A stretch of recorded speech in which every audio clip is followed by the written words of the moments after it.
All right. Thank you, everyone, for joining us for the Segwit activation party. We are very, very close to Segwit activation. Let me just show you what's going on here. We are now at 6 blocks. Let me just refresh to make sure that no other blocks have been found. 6 blocks away, which is roughly about an hour given normal block times. But you never know given all that's happened recently. With us today are our 2 guests. We probably will have more, but the 2 guests that we have here today. First person I want to introduce is Vortex. Vortex, how's everything going? Amazing. How can it not? Absolutely amazing. Thanks so much for everybody being here, and thank you, Jimmy. Yeah. And also with us is Tone Vase, our residence price guru. Hey guys, glad to be on. I guess I cooled off a little bit from going off this morning on on multiple people. Yeah, yeah. So and we also have Richard. Richard, do you want to introduce yourself? He just muted himself. Yes, I do. I just don't want to give you guys terrible feedback. Hi, I'm Richard Hart. Richard Hart Win on Twitter. And I'm here to join you watching this momentous, epic software fork patch upgrade. Are you using your 4K recording equipment at the moment, or is this something else? I always use it, but you're limited on Google Hangouts to just 1080. So it turns out as soon as you pump out the 4K, it gets mad laggy, and conversations with 30 seconds of lag suck. Yes, that really does suck. Anyway, I just want to thank the 475 live viewers already for joining us today for this really crazy occasion. Segwit activation doesn't happen every day. We'll be watching the blockchain. We'll be showing you what Segwit transactions look like. We'll be doing all of that during the first few blocks of Segwit activation. In the meantime, we still have 6 blocks to go. We're very, very close. The block number is 481824. That's what we're waiting for. We'll also have more guests joining us during this time. Thank you, everyone, for joining us for the Segwit activation party. I know there are various parties going on all over the place. I know there's a Bitcoin meetup in Tampa that's doing it. I think there might be something in San Francisco and all this other stuff. We thank you for joining us. If any of you guys have a party scene that you want to sort of join, please tweet at us and we'll get you in on this so we can sort of show scenes of revelry during this show. All right. Yeah, we're already getting comments from chat that that we should do some kind of a drinking game, taking like a shot every time another block's found. Oh, that would be amazing. That would be amazing. Well, I mean, I do have like the correct materials to do so. So perhaps I shall. I should grab a drink. Maybe we'll see. It's a celebratory time, people. I mean, I got half a bottle of wine in the fridge. I mean, this is historic stuff, and I'm just absolutely just so proud and so happy and so humbled to be with you guys, to be with the chat, to be with everybody here, and I'm just ecstatic. And we got a lot to talk about. I want to go around and hear what everybody's thoughts are about Segwit, if we can. If that sounds good to you guys, and I mean, this is just great. So let's cover a few pieces of news. Sure. Let's start with price. Tone, do you want to give us an update on what's going on with the price in Bitcoin? Sure. Let's take a look. We had a little bit of up and down today. Like every time I do a share screen, it'll have to be like, yep, just still 6 blocks to go. Here's the long-term view. Again, I talked about this a 3rd time today. I'm talking about it, but not much has changed. We're hovering around this 4,100 area, and so we'll see how it goes. So far, so good. The weekly chart is still, bullish as we continue to talk. Here's the long-term daily view. Looks a little overextended, so we'll see. But zooming in, my indicators are telling me, to be neutral to slightly bullish. I don't really have if I was actually trading this from a technical perspective, I would not have a position using daily candles. but I would have a position using weekly candles. So on the daily candles, it's totally neutral without a position. Weekly candles, it's bullish. And glancing at the hour candles, it is totally neutral as well, telling you not to have a position. So we'll see what happens, maybe even over the next hour while we're on air. So one other thing that I want to point out is that Bitcoin Cash has not had very many blocks in the last day or so. You can see that the latest block was an hour ago, 2 blocks ago was 6 hours ago, and 3 blocks ago was 13 hours ago. This unfortunately means that there are going to be 5 difficulty adjustments minimum coming in the next 6 to 10 blocks. That means that Bitcoin Cash will once again have very, very fast blocks because difficulty will be so low that miners will be incentivized, at least if Bitcoin Cash keeps its current relative price to Bitcoin. So something to watch for. It may slow down some blocks on Bitcoin. It certainly did in the last few days before the difficulty adjustment that happened yesterday. So, you know, this may be an ongoing thing, something to think about. And certainly, like I've noticed that a lot of Bitcoin pools have dropped out, but they'll probably be hopping back on. Oh, okay, great. We have Thomas Hunt joining us. Thomas, are you ready to? Okay, so he's setting up, so we'll wait for him a little bit. What would it take for them to not retarget downwards?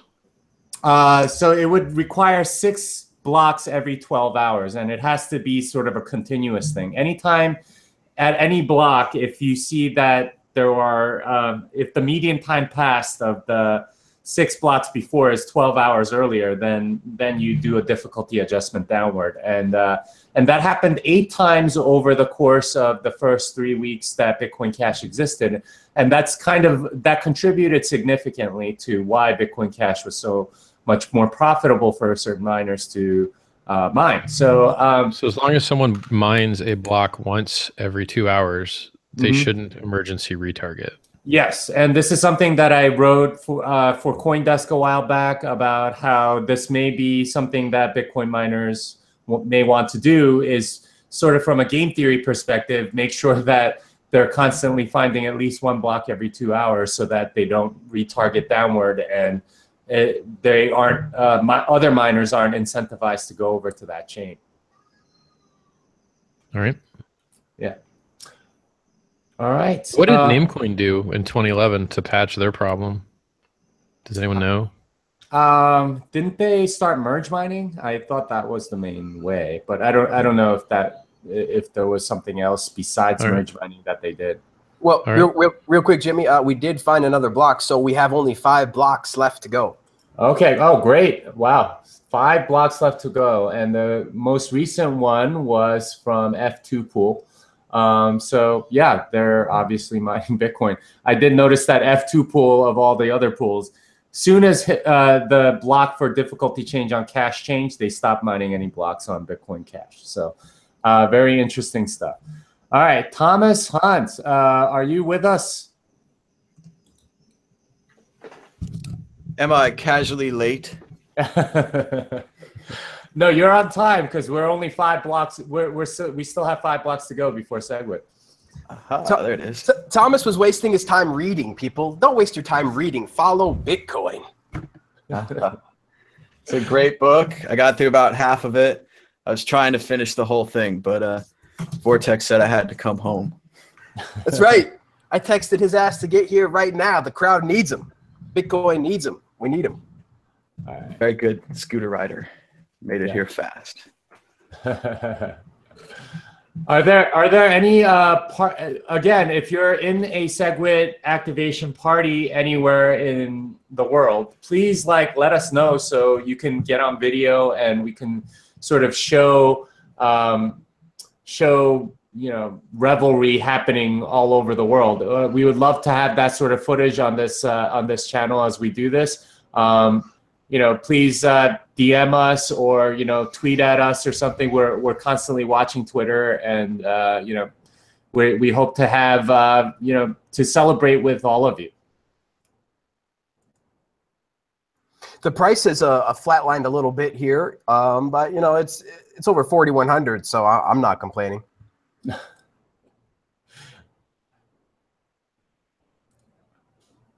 All right, Kermit the Frog gifts. I could get behind this.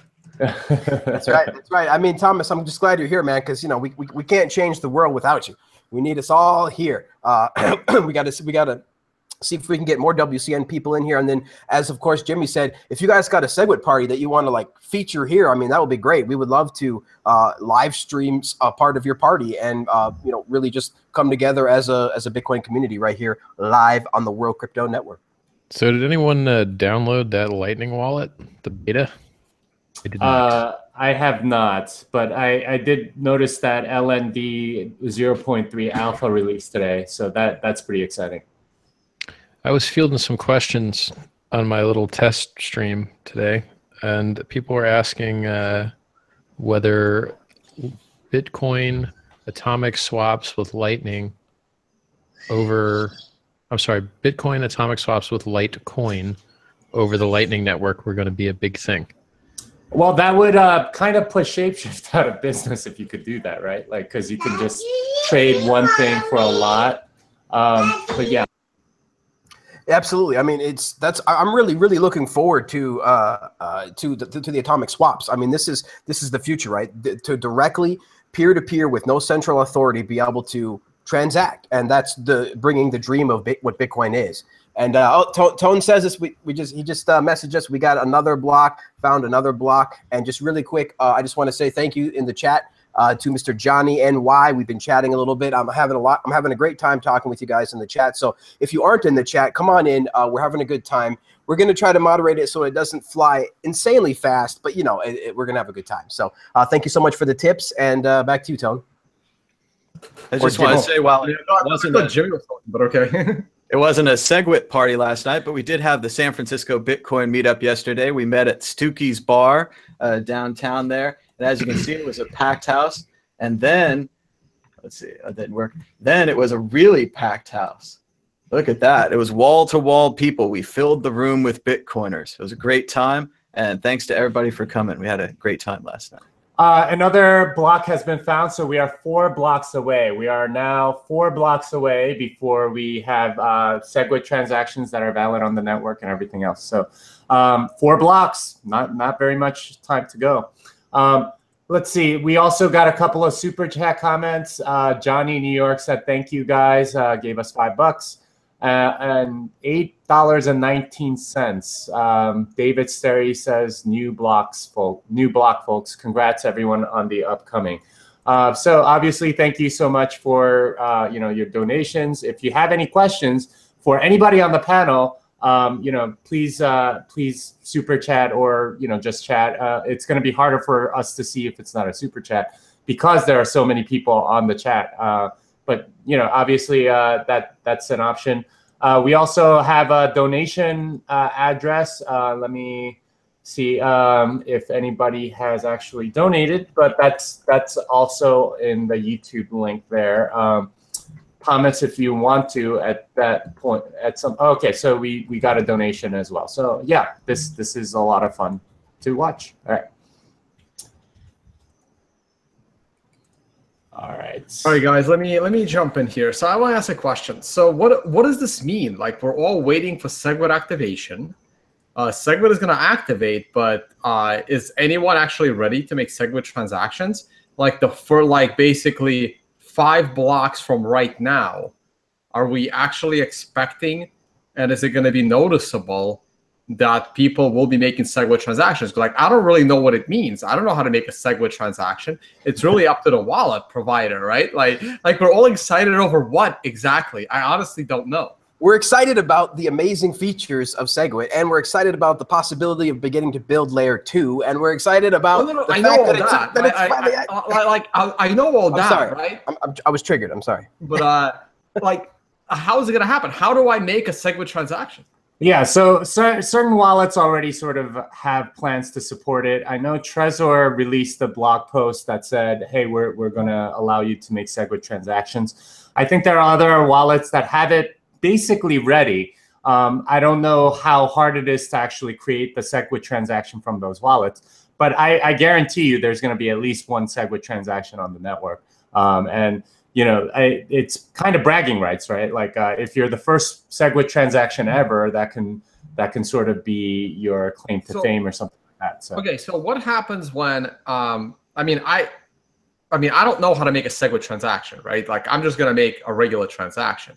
But someone has to know how to specifically make a Segwit. I mean, in the future, every transaction will be a Segwit transaction, right?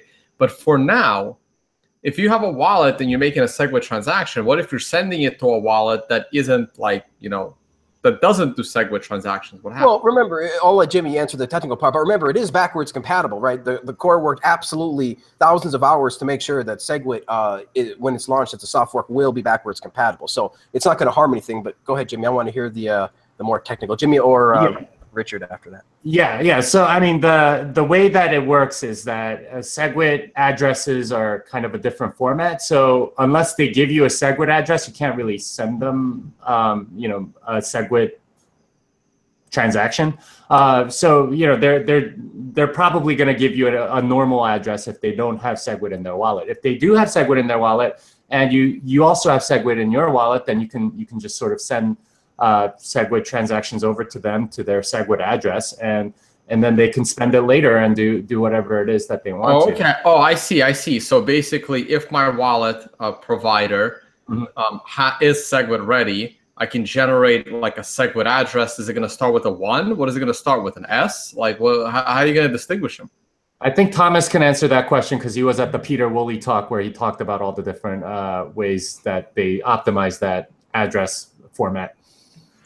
Oh, put me on the spot. I remember a great graph where they had something like it used to be like this, but now it was going to be like this, and they'd save 30% of it. And I was like, wow, 30% less. That's amazing. That's all I got. I haven't read the bit, but I'm sure it's a different address format. You can use it. I just want to welcome Blake Anderson. Blake, do you want to introduce yourself and talk about what's exciting you? Well, I just wanted to stop in and say I'm really excited that Segwit is activating. I want to say hi to all you guys. I've been doing great content recently. Hi, Richard. And actually, then right when I connected, I actually have to go again. So I'm not even going to throw up my lower third. I'm just going to say happy Segwit. And don't party too hardy. Drink water before bed. And have a good one, you guys. All right. So apparently the Segwit addresses are going to start with 0x02 or 0x03.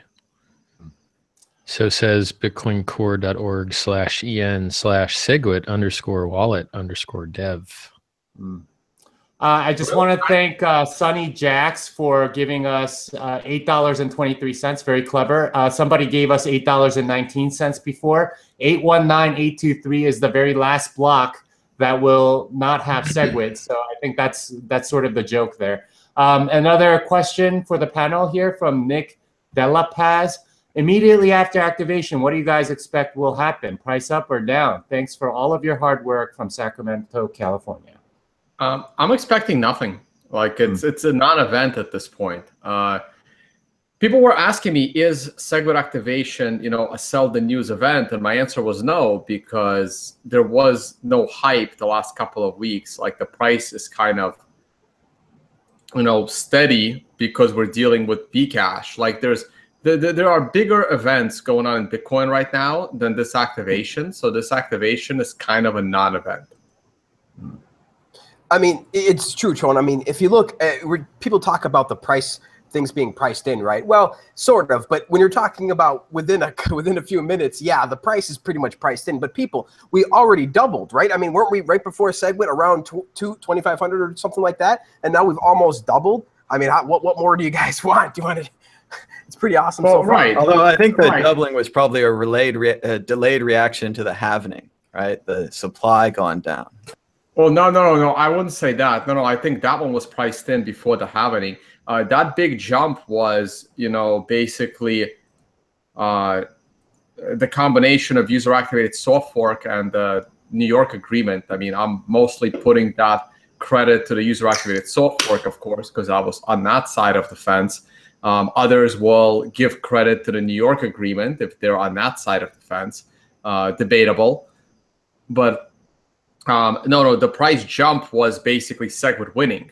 The actual Segwit activation could have been a selling the news event if the momentum of Segwit winning would have continued to drive the price up, but Bcash put an end to that.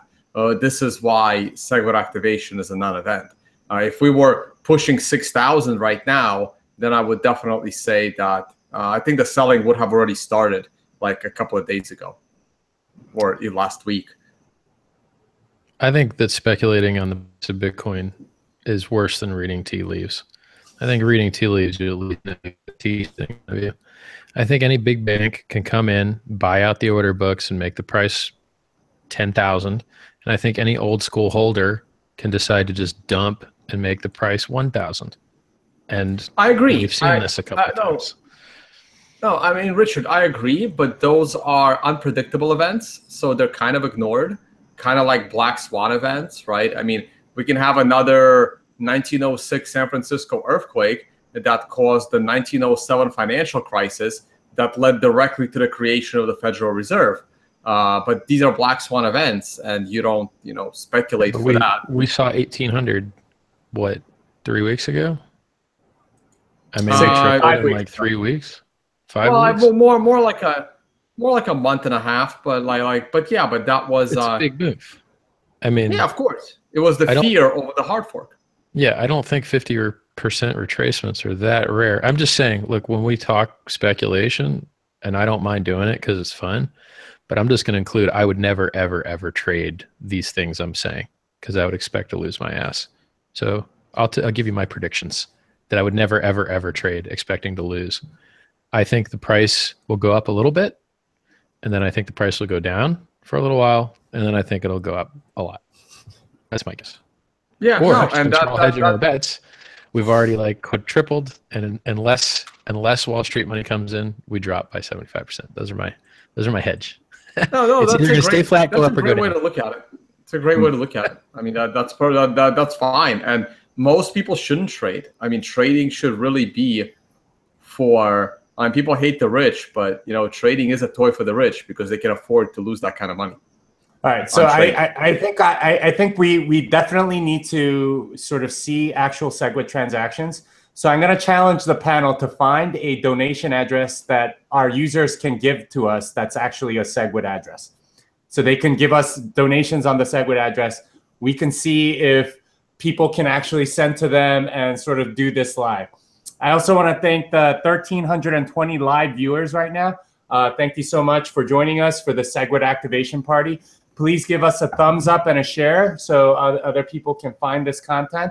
I'm not sure how we're doing on YouTube Live. Vortex, do you have any idea if we're trending yet or anything? Put me on the spot. That's cool, man. No. Let me take a quick look. I did close the window just trying to minimize bandwidth around here. Let me just take a quick look, scrolling down to the technology section. And we are number 2. Woohoo! Not number 1 yet. We should be, though, because it says that we have more people watching versus the number 1 who has 1032. We have 1335. But it's our Thomas enemy, has it up. NASA. Thomas has it up. Once again, we're competing with our arch enemy, NASA, and their crazy live streams from the space station. Totally unbeatable, if you ask me. Oh man, yeah, that's always but hey, we have Bitcoin in space now. I mean, we totally can beat NASA. We have Bitcoin in space. We are doing better than NASA. We're beating NASA at its own game. Well, we shall see. We just got this. Wait. Did we just get our first ruble donation for 100 rubles? I was just in Russia speaking. I think I picked up maybe I picked up a couple of followers. Dim Apple 24 gave us 400 Russian rubles. I believe that's about $40. I don't know. It's $5.60. 60 to 1. It's it's $5.60. Yeah, it's 60 to 1. It's not that much, but it's like less than $5. Well, YouTube is treating it like it's a much larger donation because it's not going away that fast. Usually it's like different colors depending on, the level of donation. Apparently 400 rubles is a lot in Russia. So thank you. Thank you. Thanks, guys. All right. Okay, so back to Segwit transactions, right? So let me I know we all own a couple of wallets. I'm about to text like a wallet CEO to see if I can generate a Segwit address. So the idea is, right? Let me see if I understand it correctly. So if your wallet provider is Segwit ready, you can then generate a Segwit address. You move some of your Bitcoin into that Segwit address, and then if you send them from that Segwit address to another Segwit address, it would be a Segwit transaction. If you send them from your Segwit address to a non-Segwit address, it's a regular transaction. No, it's also a Segwit transaction, because whenever you're sending from a Segwit address, it requires Segwit things like you have a segregated signature that you have to send sort of separate, or that you don't send to unupgraded nodes, that you do send to upgraded nodes. So anything that spends from a Segwit address will be a Segwit transaction. And do the nodes, I'm still running my user activated soft fork node. Do I need to do anything with my node? No. It's already locked in. You didn't need to signal as of like 2 weeks ago when we locked in. So yeah, no, but I'm lazy. I don't know when the hell I'm gonna update that thing. Yeah, you don't need to. It's pretty much exactly like 0.14.2, I think, or something like that. It's very, very close to what Bitcoin is, except for that one rule. All right, so let me text. Let me find out if my favorite wallet is going to be Segwit ready in 20 minutes. Well, there is a lot of there's a list that you can go to actually see what companies and what wallets are Segwit ready. Right. I challenge the panel again. Let's get a Segwit address in there so people can donate to a Segwit address, and then we can see them coming in live, and then and then maybe we could do some Segwit transactions as part of it. I don't know how to get a Segwit address, but here's a Bitcoin address for the World Crypto Network. Well, that's the idea, right? Like we want that to be a Segwit QR code somehow, and have people scan it and donate to us to a Segwit address. That would be amazing. Where is that blog post from Trezor? That's what I'm looking for.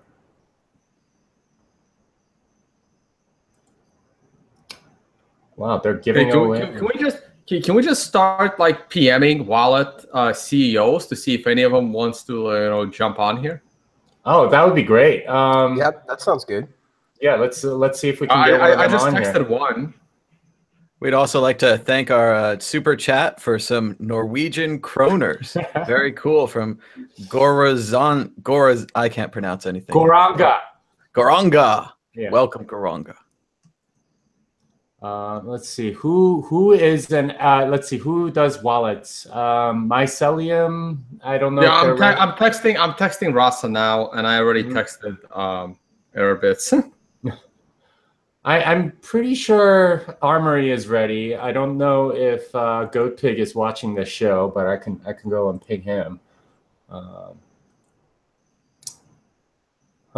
Any other ideas to get a Segwit address that we can use for donations on World Crypto Network, people? I don't think Trezor has that option yet. Or did you try the beta website for Trezor? I can tell you from splitting the Bcash, go to the beta website. Otherwise, you'll be pulling your hair out. Nightmare. Oh, yeah, that's a good idea. Let me see if I can find that beta one.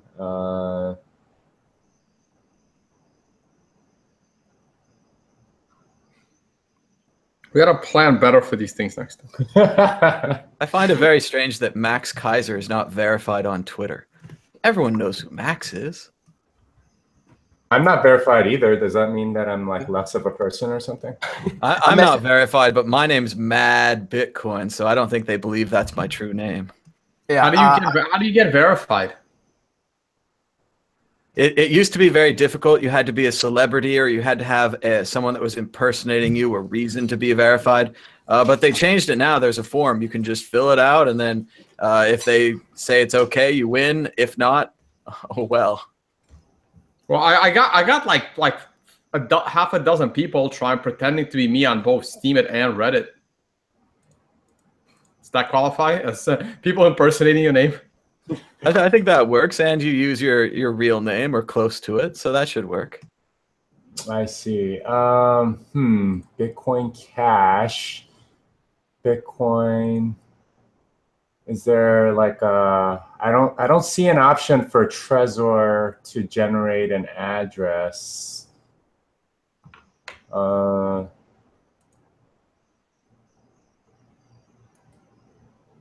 do I get a Segwit address?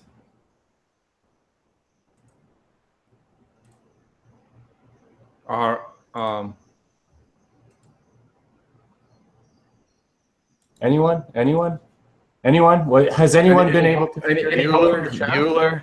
I'm busy inviting everyone on Twitter, just randomly throwing this link out there. I am just like inviting a bunch of people. I'm DMing people. I'm about to post a tweet. Yeah, I'm trying to get a few more people in here. All right. So I think we just found another block. So we are now 3 blocks away. BTC.com found this last one.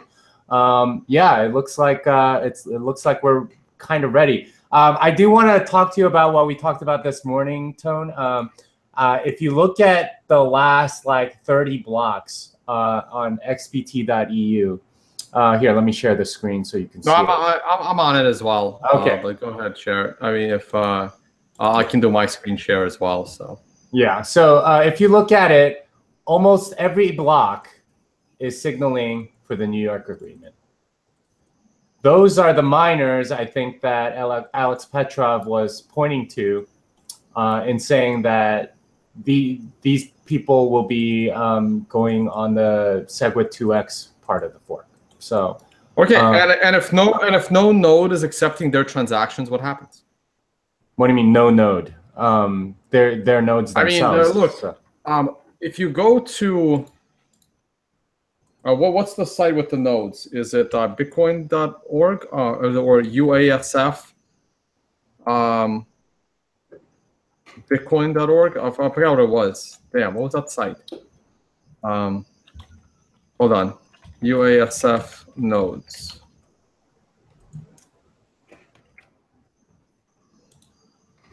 Looks like we've had quite a few more super chats. Nice. Looks like there's I think I want to say Canadian donation for $20. Steam for the win. Tone smiley face. $5 in pounds or perhaps euros. Segwit for the win. Joining the party from Ireland. Watch the show every day. Thanks so much, Intel Speed.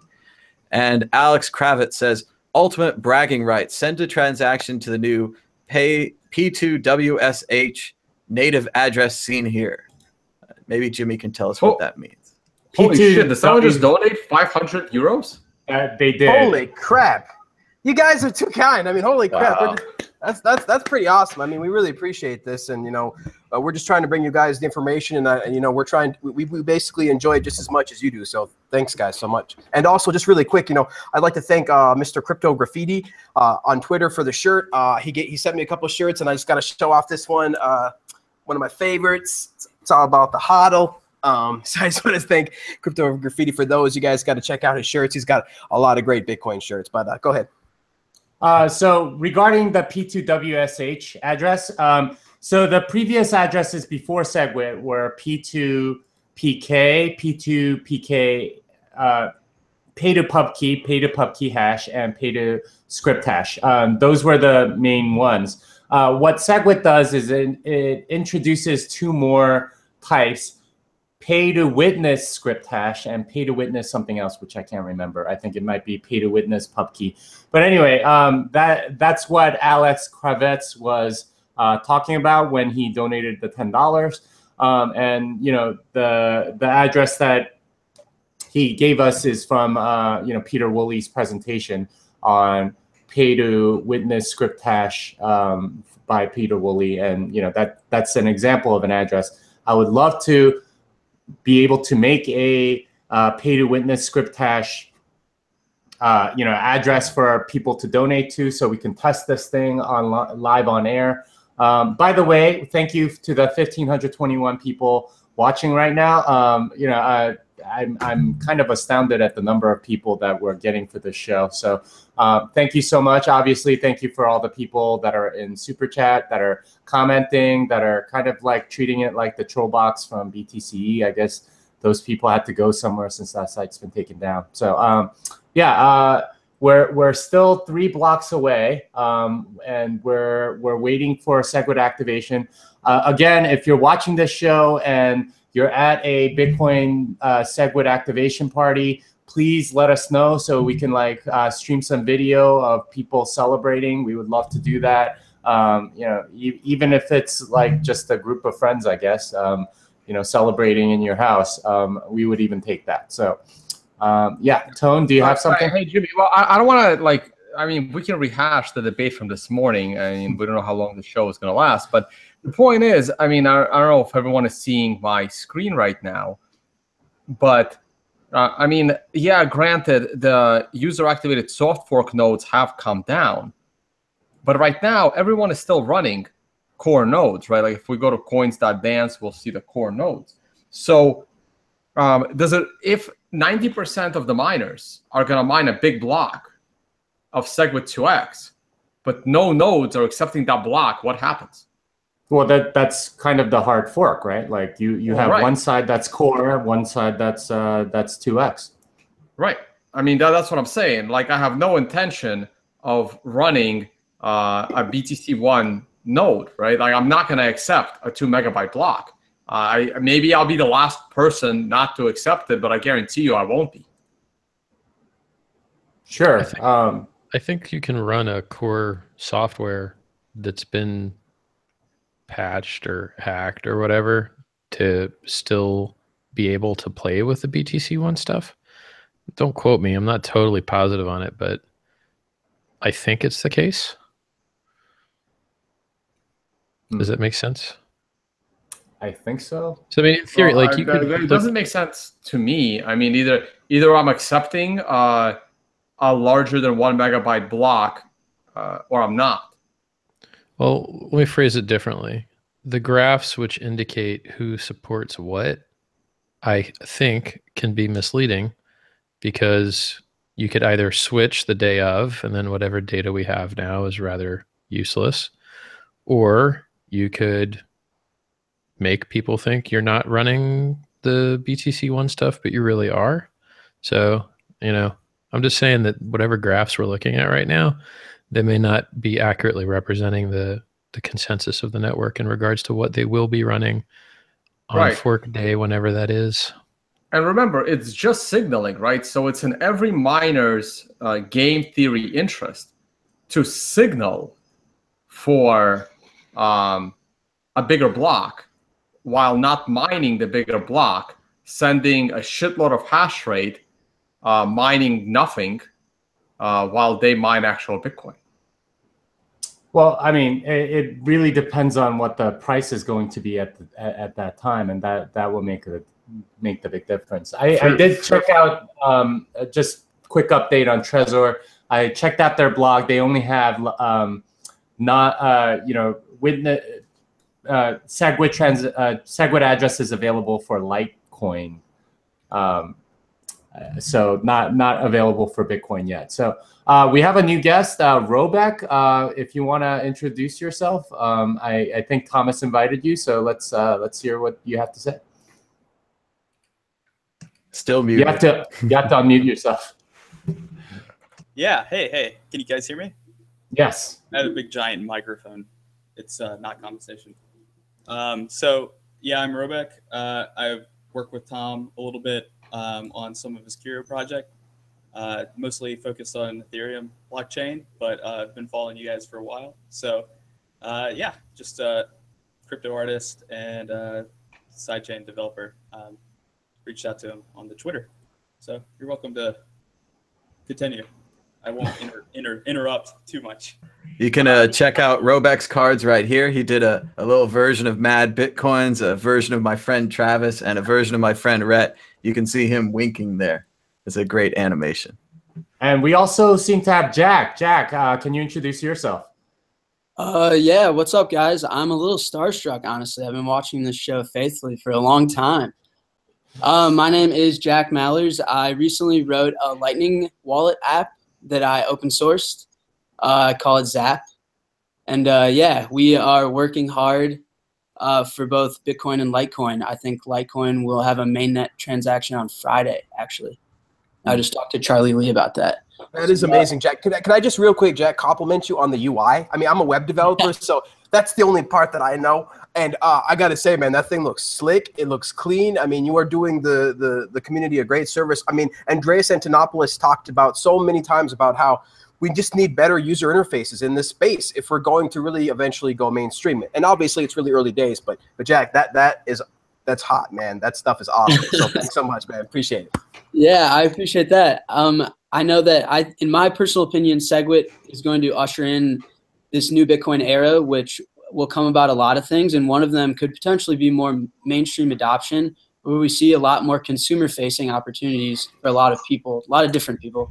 So that was an emphasis of mine, was to really try and ease the technical difficulties and make it easy to use. All right, so Jack, what? Okay, you have to echo there. Oh, sorry. Yeah, so what you need to do is get headphones. Okay, I'll be right back.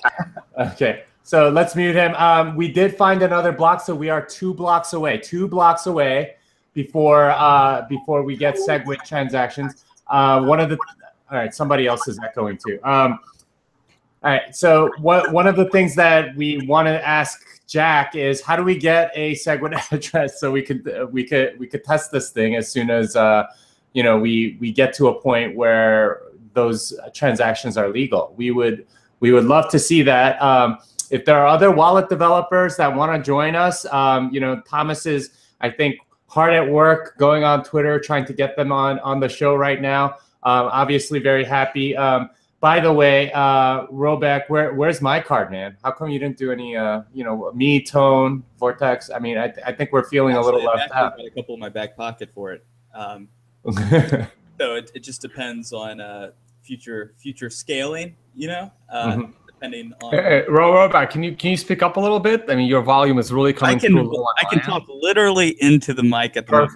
Yes, is that working? Yeah. Yes. Okay, excellent. Yeah, just gonna. Yeah, never mind. So as soon as we determine some scaling on the Kira card stuff, I actually have you guys in the back pocket. So shouldn't we be able to see a lot of Segwit addresses sitting in the mempool waiting for blocks, because everyone should be racing to be the first. So if anyone can.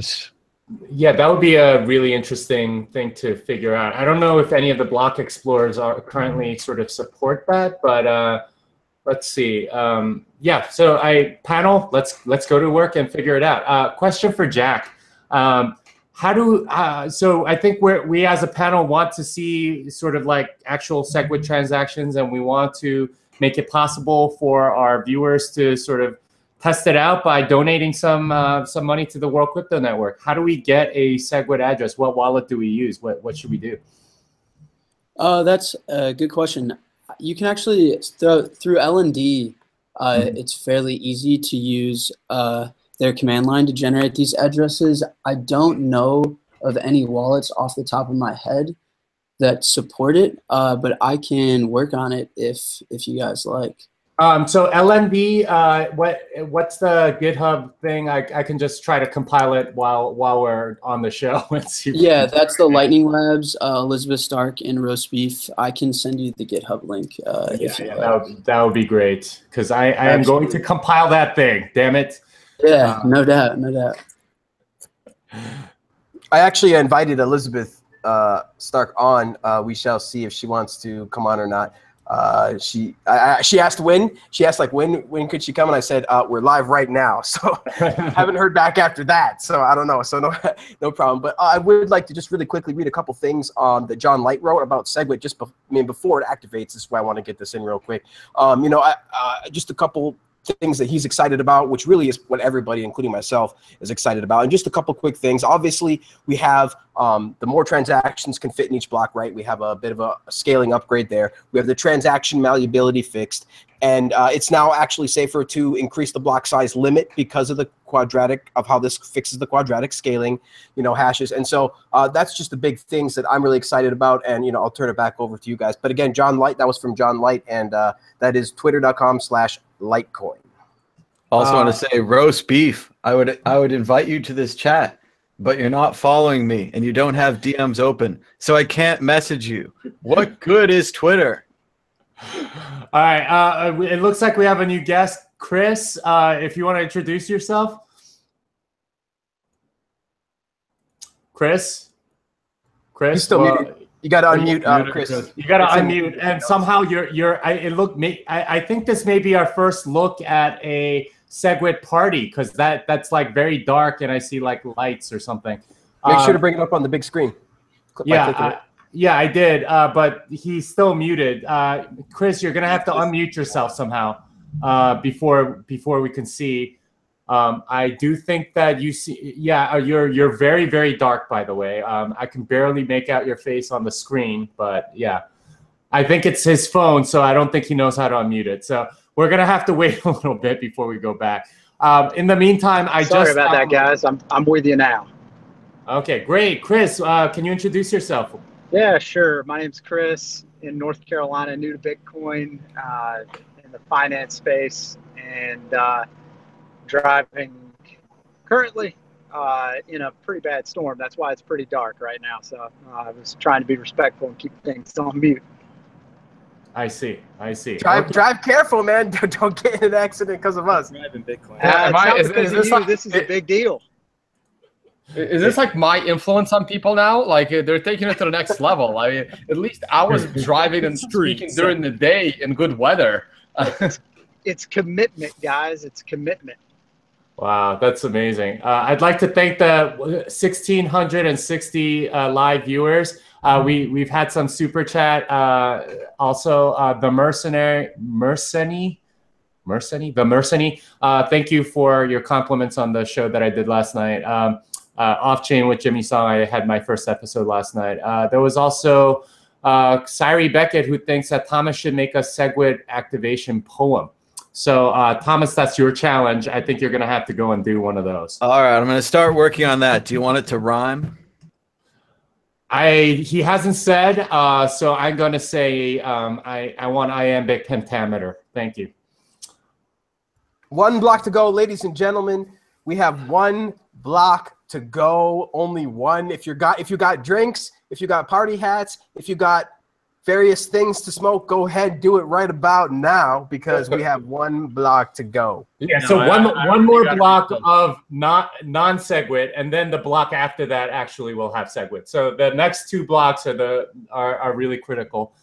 So the next block will be the very last one. So yeah, I don't know if you're playing the drinking game with us, but there was a drinking game suggested at the beginning of the show, which is to take a sip whenever there's a block found. So a block was found. If you are playing the drinking game, then you are obligated now to go and drink. Are we all sober? I am. Oh, I'm not. Oh, I'm not sober. Okay, I pre-gamed. I drank 7 beers beforehand, so I think I'm damn. I should go refill. I need to catch up. Wouldn't it be funny if they DDoS the network right when the Segwit activated? And we're all just sitting here like, oh no, it didn't work. We're all doomed. Yeah, and all the naysayers were right, and then Bitcoin blockchain dies. No, that's not going to happen. I would buy the dip. Always BTFD. I BTFD in my sleep. We also have an update from Jackson Palmer, the creator of Dogecoin. He says he wishes he could be here. He thinks that payment channels are unproven and overrated, and he wishes he could be here to rain on it. That would be amazing. I would love to have a debate live on air. Why can't we get him? He says he's at dinner. I say, use your phone, install the Hangouts app, talk through your phone. And he says, I don't know how to do that. I mean, we have a guy driving in a hurricane. Absolutely. The bar's been set. The bar's been set, people. If you are not driving through a freaking hurricane in the dark, then, you know. All right. So somebody contact Charlie Shrem and Luke Dash Jr. because I know they're at a Segwit activation party. I contacted Charlie. I sent him I didn't get anything back yet, but we got to contact Luke as well. Oh yeah. They're both at that party. I know for a fact, but yeah. Wait, they're both at the same party. Yeah, apparently. Oh shit! There it is. We got roast beef. Charlie Lee wants to get in. All right, Charlie Lee. Oh, look, we got roast beef. Adam, look at that. Oh, you guys, we got an official party. Lightning Lab team, Brian, Connor, Elizabeth Lalu. Hey guys. Hey guys. Upgraded our champagne. Yeah, we got some fancy stuff. That is awesome. That is awesome. Hey guys, so we're trying to get a donation address so we could see like the Segwit stuff work. And I just downloaded LND. What do I do to generate an address that the users can donate to? So LNTLI new address, and then the third argument is which type of address you want, and there's like a few of them. So I guess you can do nested pay-to-win key hash, so that's N2P. I'll type it. Why don't you type it into the chat so I can that'll be a little easier. there's the actual command. So. Okay. That's the drinking game right there. If you can understand roast beef, you're not drunk enough. Yeah, but I mean, I'm trolling everyone on Twitter that hated Segwit. So I've got Rick Falkvinge. Anybody else I need to troll? Jerry David Chan. Looks like it's actually happening. All right. All right. I need to message Charlie Lee. I think he wants to get in. So. Let's get him in here. I thought Thomas was on top of that. Come on, Thomas. We do have an update that Charlie Lee, much like roast beef from the Lightning Network, does not follow Mad Bitcoins. So he is unmessageable. He's on the internet, but unmessageable. I got him. I messaged him. Mad, I'll message him. You would open your DMs to everyone. Okay. Everyone. I'm also getting a message from Russell O'Connor. Adam Back says that after activation, you can make a Segwit address using add witness address with Bitcoin 0.13.1. So I do have a node running, so I'm going to try to go and do that, though I don't know how the wallet is. I don't think I set up the wallet. Crap. All right, so I'm gonna have to do the LND thing, but it's still, I'm doing the go get LND, so that's going to take a little bit. So sorry, guys. So guys, does anybody feel like it's Bitcoin New Year's Eve right now? Yeah. Absolutely. This is better than Christmas. Yeah. No, like it's actually better than holidays and New Feels Year's like I'm Eve for us. getting a new kid. It's like I'm having twins or something. All right. So question for the Lightning devs: Are we going to get an actual Lightning Network transaction on Bitcoin soon after, or is that something that we're waiting for? Oh my goodness, Charlie Lee. Charlie Lee. There he is. Charlie's in the house. Hey, how's everything going, Charlie? Good to have you here. What's this all about? Oh man. It's about Segwit Bitcoin New Year's Eve. Come on. Oh, that was a good deadpan. It's a bit late. I thought Segwit already activated. Yeah, we're behind. Oh, talking some trash from the Litecoin guy. Litecoin guy. Wow. What would be really interesting, guys, is if we can get a Lightning Network atomic swap between Bitcoin and Litecoin very soon after this. And I think we'd be super excited to see something like that, obviously. It's in the works, you know. It's coming. We're working on it. So okay, I mean, can we get that in the next during this show? Because that would be amazing. Connor. Come on, just compile it. Right now, so just compile it as is. It's still alive. Damn, how big is this LND repository, man? I'm doing the go get. It's like taking like 20 minutes. What's going on? Well, actually, you should just use git clone instead, and then we use glide for dependency management. So you just clone it and then glide get it on glide. I did clone it already. So what do I do after I clone it? What do I go run something? Glide install. Okay, glad install. Glide. Okay. I don't think I have glide installed, so I'm gonna have to go get it. Yeah, so you gotta go cop glide. Mm-hmm. I can't believe I'm getting like tech support from the Lightning. All right, so what on Debian? What do I use for glide? Sudo apt install glide didn't work. So what's the actual package? It's like mastermind / yeah, or this is the GitHub URL for. Like a curl. Doesn't it have a curl something? Is it mastermind or mastermind? I think it's mastermind. I think you can go get that. Okay, all right. So I'll do that. All right. Anyway, sorry. Ignore me, guys, while I do this because I really want to get a Segwit address. How many live viewers do we have? Can we just thank them real quick? So I don't know how many we have. It's got to be over 1,500. So just real quick, thanks guys so much for. Thanks guys thanks to the live viewers. Thank you guys for the chat. Thank you for the donations. Over 9,000. Okay, I think we know what kind of drunk Vortex is. He's a very happy, loving drunk. Thank you. You know it. You know it. I love all you guys. I don't know. Yeah. How'd you guys get that banner below there? Like that looks super official. Yeah, that's the lower third. It should be an option on the left. Yeah, a little green suitcase. Look for a green suitcase on the left-hand panel. Oh, the toolbox. I gotta use that for our weekly calls. Yeah. All right, Charlie, do you have an update for us? Party everywhere. I just received the How many blocks do you have left? 2 blocks. Charlie.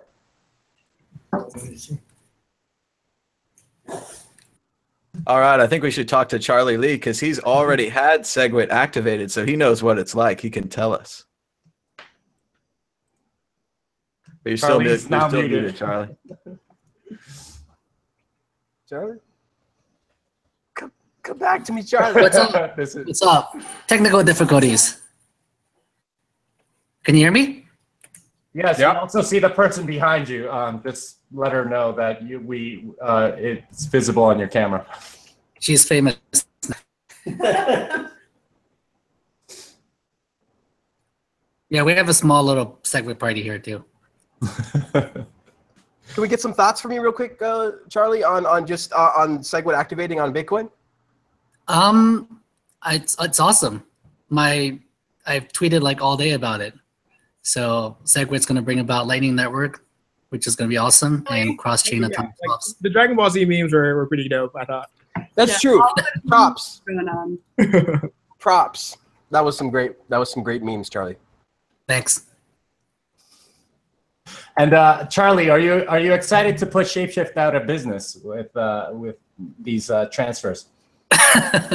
Well, I'm not going to push them out of business, but still room for centralized changes. So maybe I'm silly, but how exactly do they work? How do you do your atomic cross-chain swap?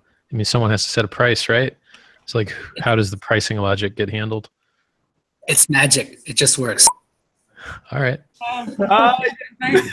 Yes. So roast beef bakes. Yes.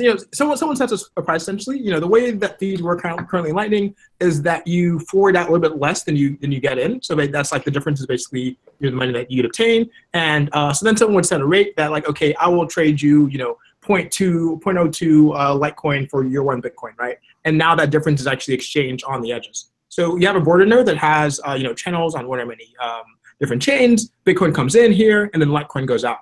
And the difference there is, my rate, and I may also have some additional fee, additionally because I'm providing the service as like a border node, because I'm on both chains and I'm, advertising myself to do so. So if you wanted to be a market maker, you would need to write your own software that set your book for your node channel, I guess.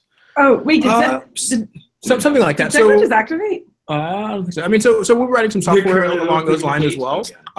Yeah. So there's just different ways you can do it as well. Like, is it just kind of a P2P type, like OTC thing, or are we trying to emulate an order book, or are we binding people to their commitments before they actually execute a trade? So we'll have some material around this coming out in a bit, as far as possible design paths and some code as well. And yeah, so I think it'd be pretty exciting in the future. Couldn't you sell cell phone minutes through the same thing? I mean, yeah, actually, like there's a company called BitRefill, and they have an intern, Justin, who's like he's been doing a bunch of Lightning stuff, like testing it, and they have some LND integration that they've been working on.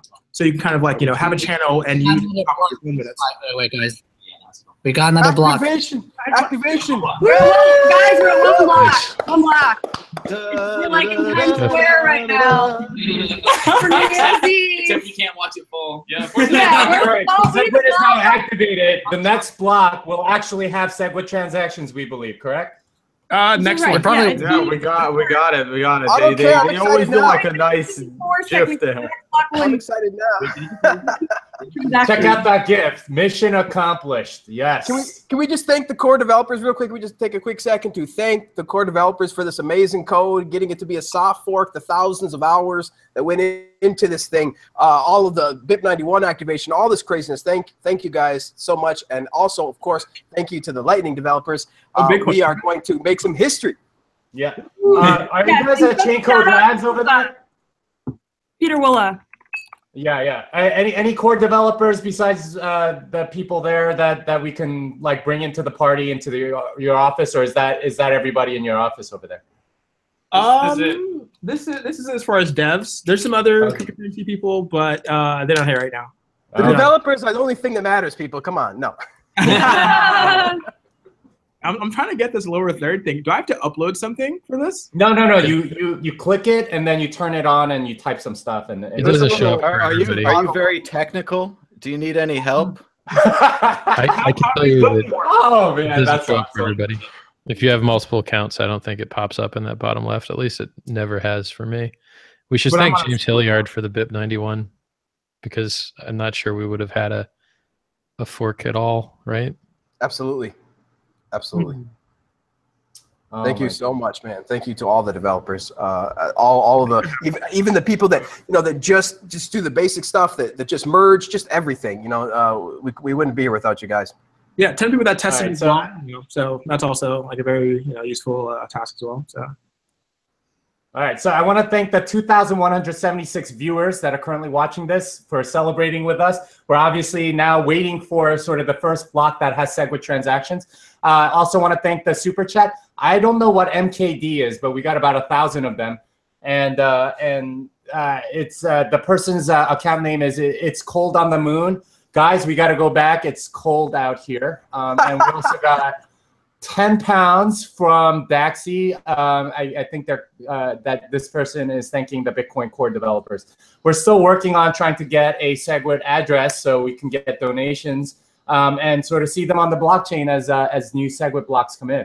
But yeah, Segwit is now live. While you're doing all your technical stuff and Roast Beef is still working on the lower third, I have written a Segwit poem. I'm not very proud of it, but I'm going to go ahead and share it here because a poem was demanded. So here we are, written as we were talking, the Segwit poem. 1 block to go. For activation, we wait. I scooted home quickly. Through the tunnel, I was late. I was reading my book and lost track of time. The Princess Bride, it was on my mind. As you wish, he said, as he boarded his scoot. You killed my father. But the point was moot. Segwit was activating. There was 1 block to go. We're launching Lightning Network, and the drinking was out of control. My poem was long, and my rhyme scheme was lame. But they demanded a Segwit poem, and like Caesar, I conquered, I saw, and I came. Thank you, Thomas. Thank you, Thomas. Beautiful.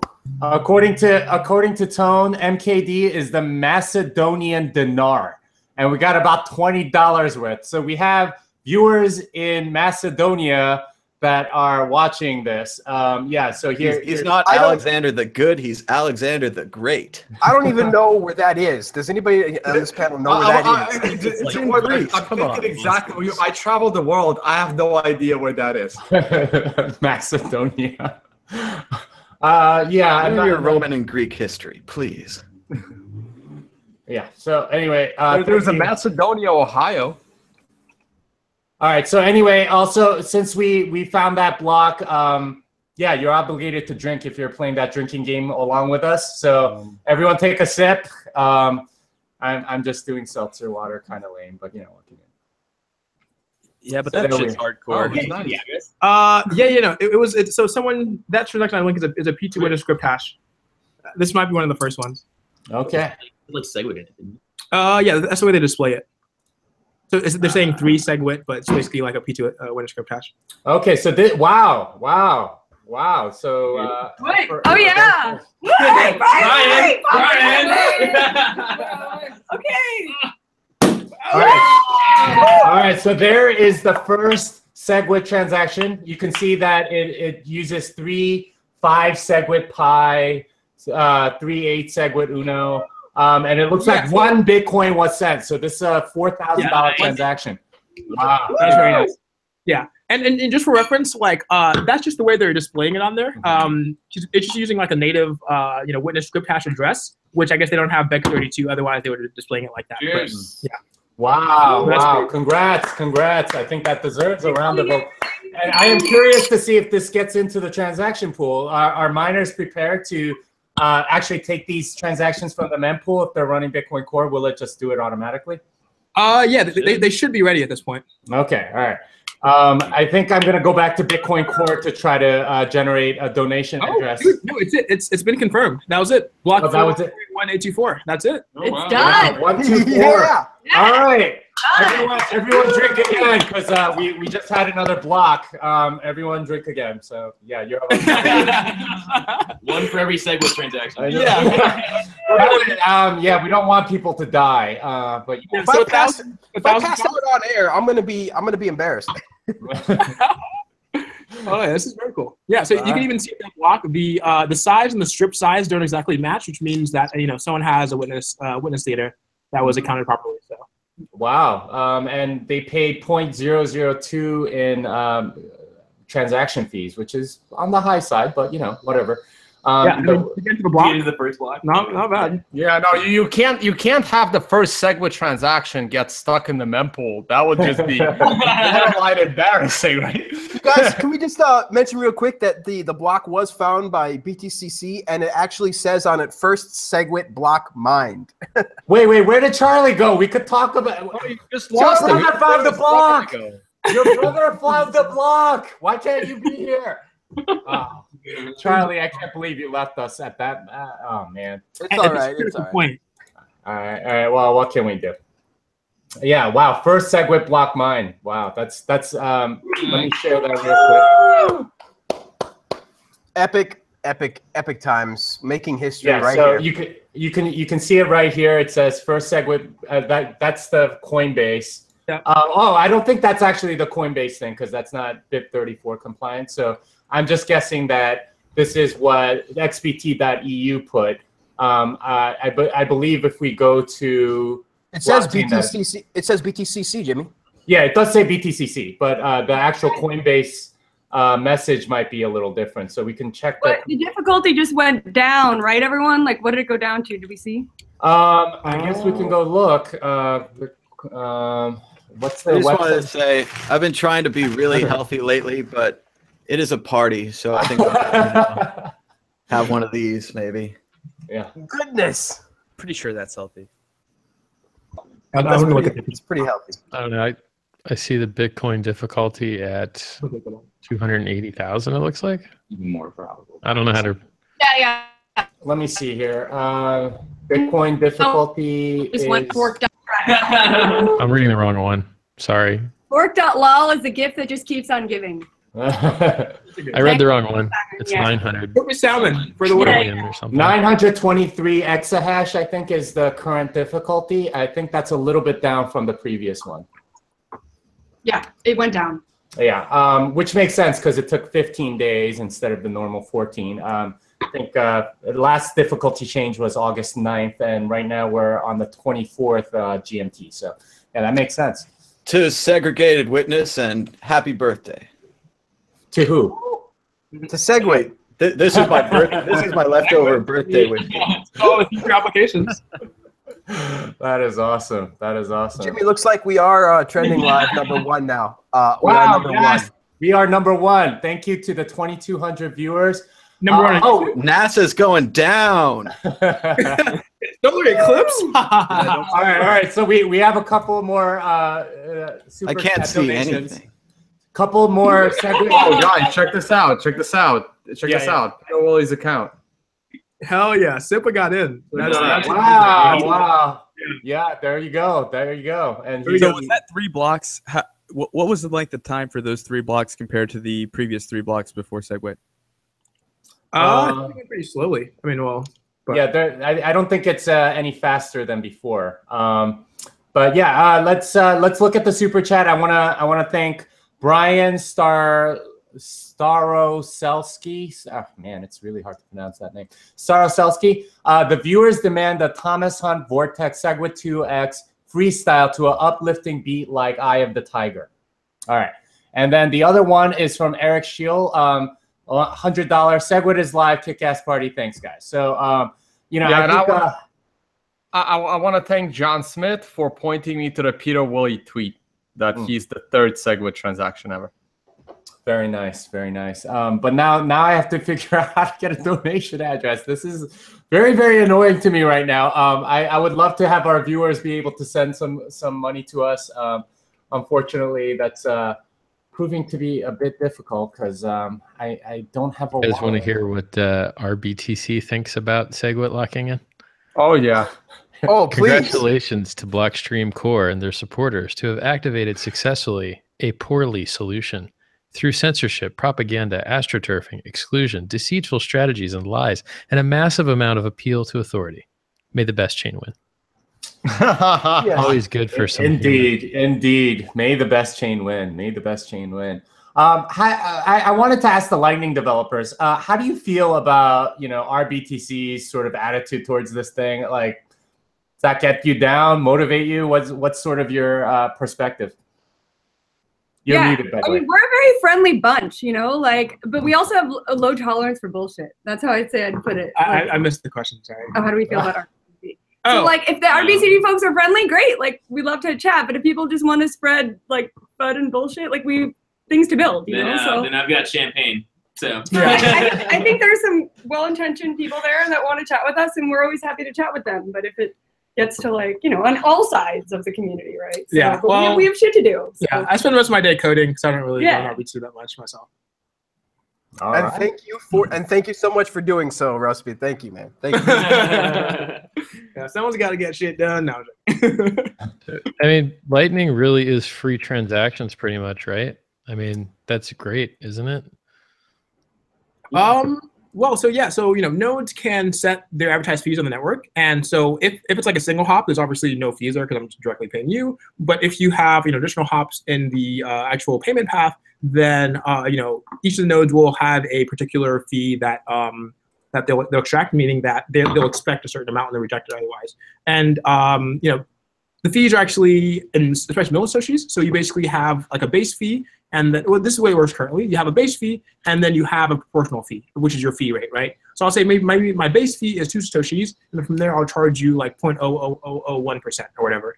And then I'll have to basically ensure that I meet that demand, otherwise the ACLC is gonna be rejected.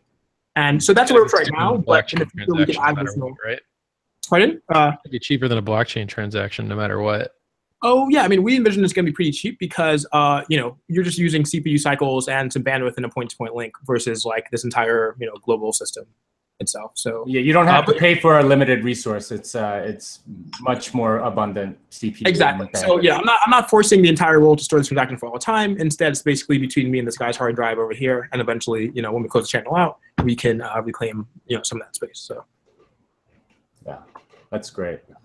Yeah, so yeah, we're very, very excited about it, and you know, have some more good news pretty soon here. But yeah. Yeah, Jack, you wanted to say something about Lightning? Yeah, I have a quick question. This is cool though. I've been talking to these guys for a long time online. So what's up, man? It's the first time I've seen you guys. Yo, Jack, we met you. Hi. Yeah, what's up? How are you? Oh, I didn't realize this was his Happy segment. What's up, dude?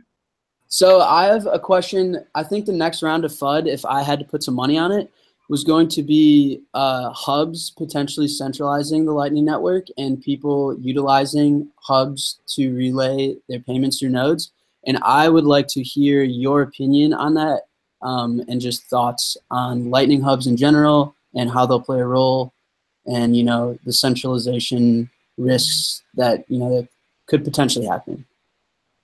Yeah, sure. I mean, so like, I feel like, you know, when people first heard about payment channels, they heard about it in the context of like the hub and spoke networks, which, you know, were pre-HCLC. So because they were pre-HCLC, you didn't necessarily have end-to-end security. So as a result, you had to have this intermediary between you and Carol, right? Bob was always there. Peter Todd wrote a blog post about this on the Bitcoin dev mailing list in late 2014, and I actually tweeted it like right around that time and was really interested in the concept, which was like a different concept from like exactly. So once you have the HTLC, you don't necessarily even need the hub now, right? Because you now have end-to-end security over multiple hops themselves. And so to that degree, like anyone can join the network, and it's unlike traditional internet infrastructure because you don't have to do any meat space work, right? You don't need fat fiber pipes or business relationships or whatever. You just need internet connection and some Bitcoin itself.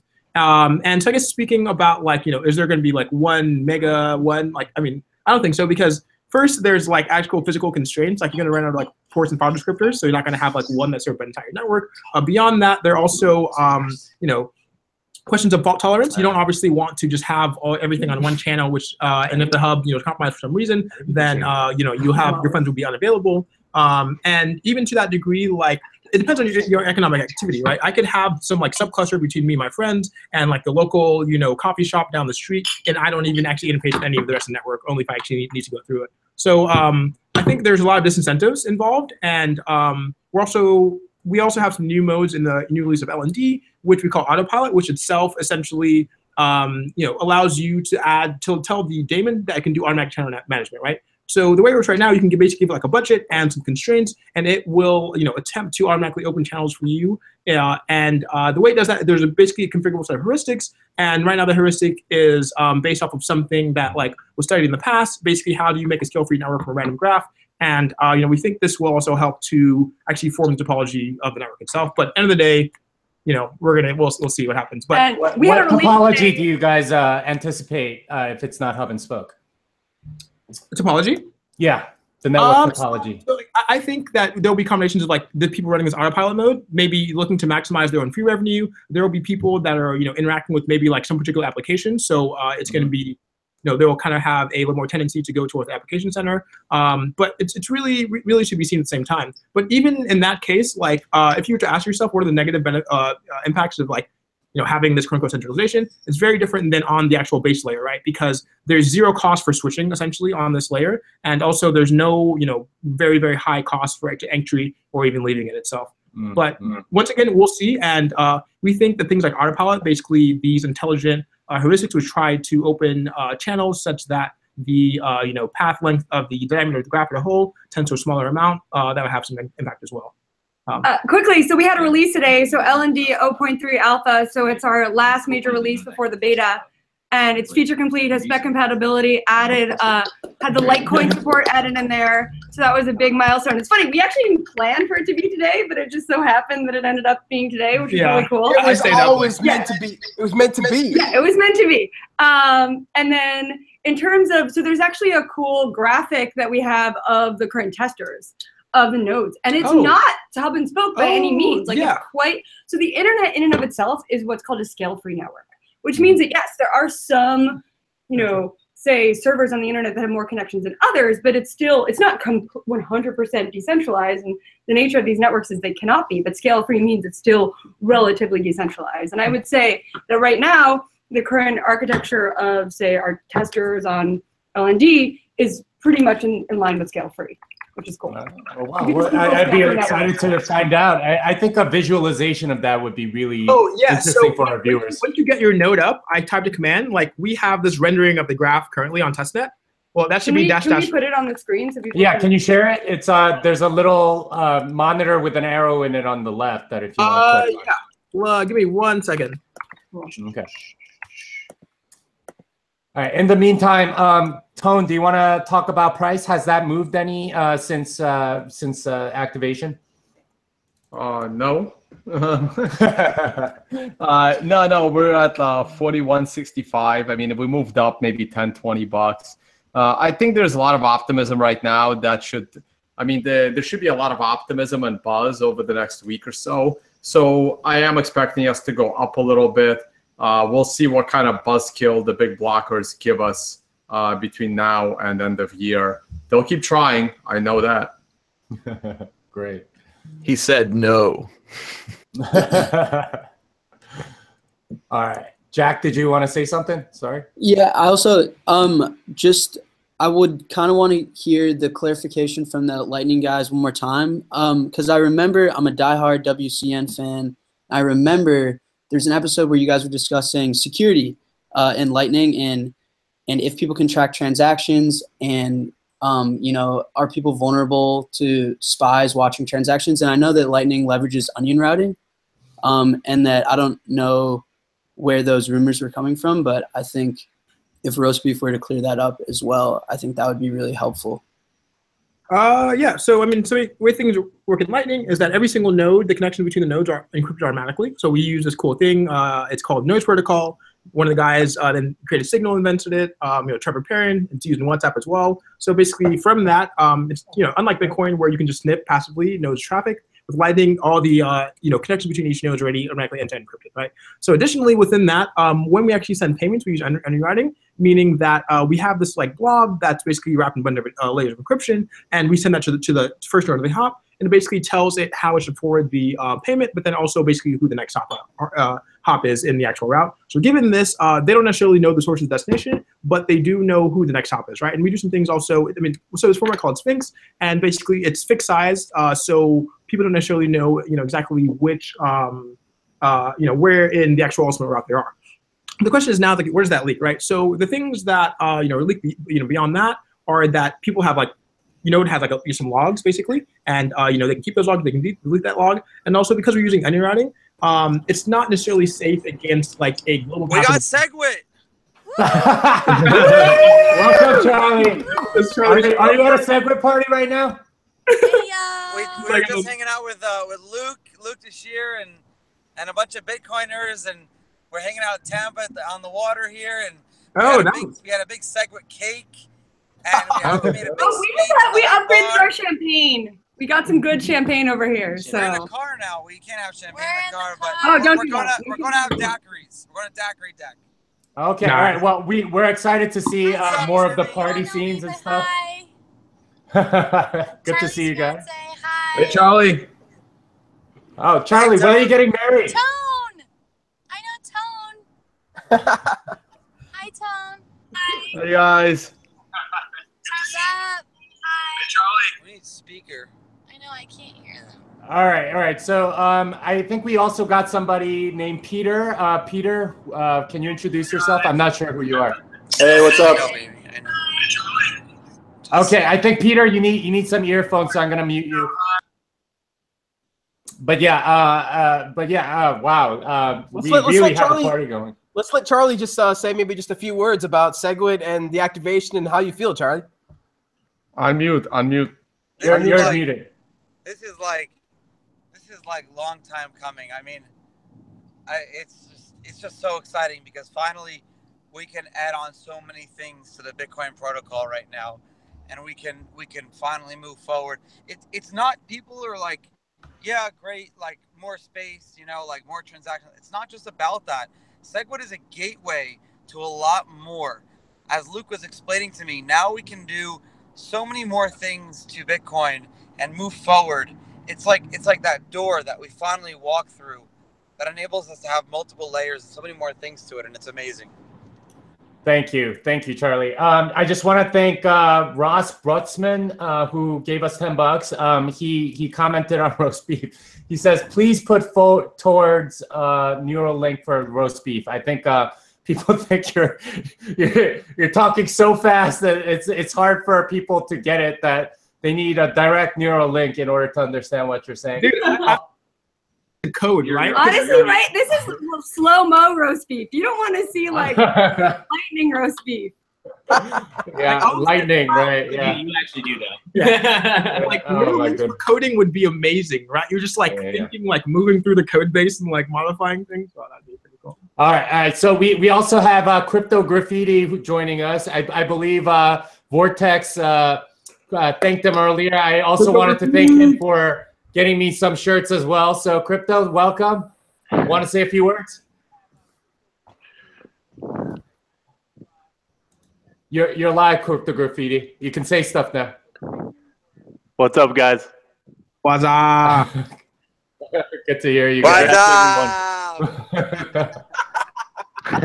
This is quite the team. Hey, can everyone hear me?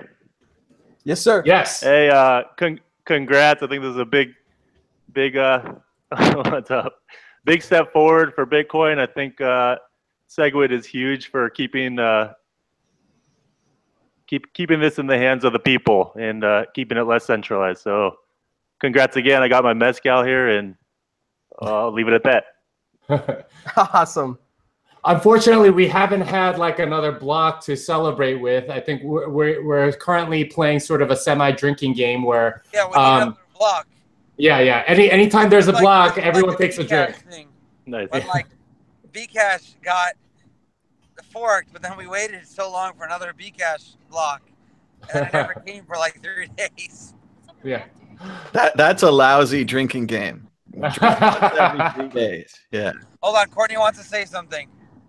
Hi guys, I'm Charlie's fiance. I don't know a lot of you, but I just wanted to say, Charlie and I have been having these conversations about Segwit, and I was like, Segwit, what? He was so for it. He was like, I swear to God, this is gonna happen. And I was like, all right, babe, I believe in you. And it's really nice to see it came to fruition. So congratulations to everybody at Segwit! Yay! Yeah. All right, so we did have a request from Alex Fowler. The address for Peter Woolley's Segwit transaction was 35 Segwit Pi WKV. Does that mean anything? What's Segwit Pi? Anyone know? Like, that doesn't mean anything. That's just the way the block explorer is now, denoting native witness outputs, right? Before it would just show like Segwit v0 previously, like on testnet at least, but now it shows that. The reason is that it's not using Bec32 yet, like the Segwit address format, but when it switches over to that, it'll display that, right? Okay. So this is a placeholder for you to know that it's like a, starts with 3 to tell you that it's a witness script, it's a script hash, and the Segwit tells you that it's actually a paid witness script hash itself. So. Thank you, Roast Beef, for slowing down so all of us mortals can understand what you're saying. Roast beef. All right.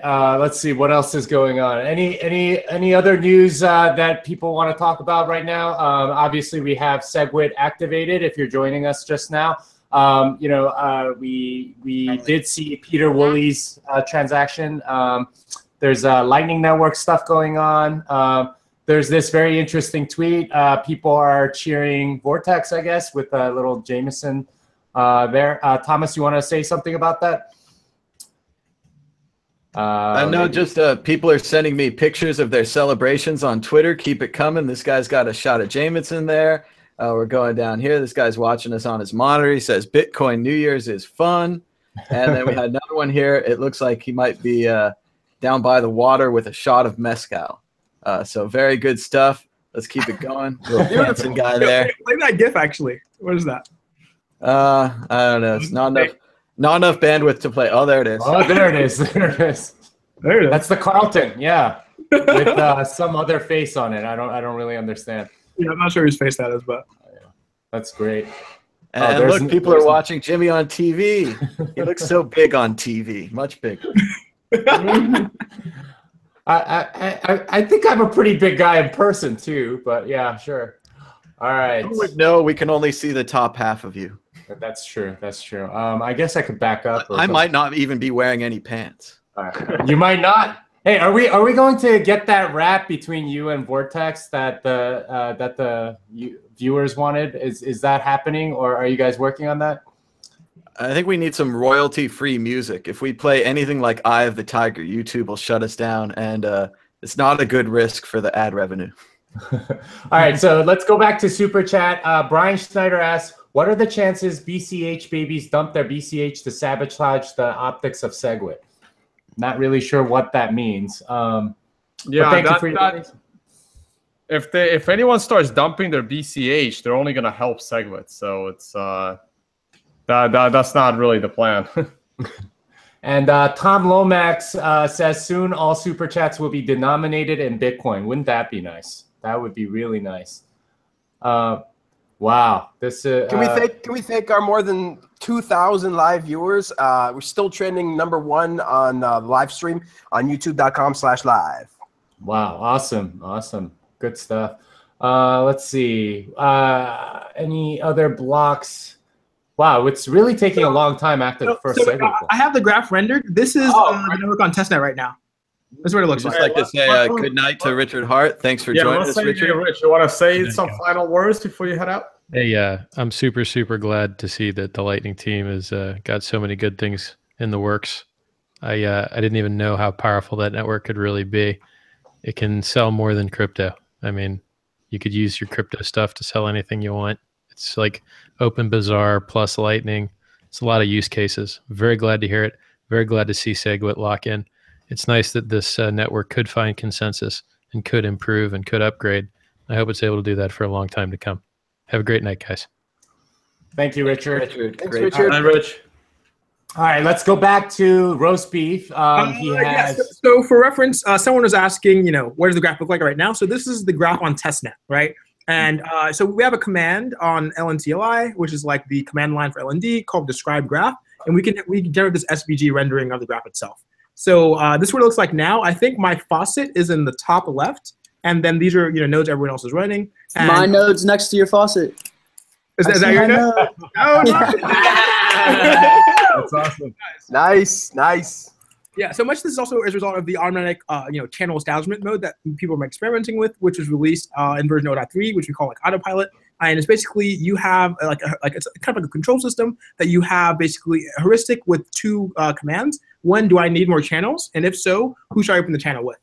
And that's very, very general, which allows people to encode a wide array of different strategies and things like that. Right now, we basically use version of preferential attachment, but people can get really fancy with exactly what they're doing. We hope that we'll see people actually experiment with different heuristics in the future, which would be pretty cool. And we will also have some additional modes into this as well. So, all right, so question about this graph. It looks like you have individual channel IDs, and these are the addresses, something like that. Exactly. Yeah.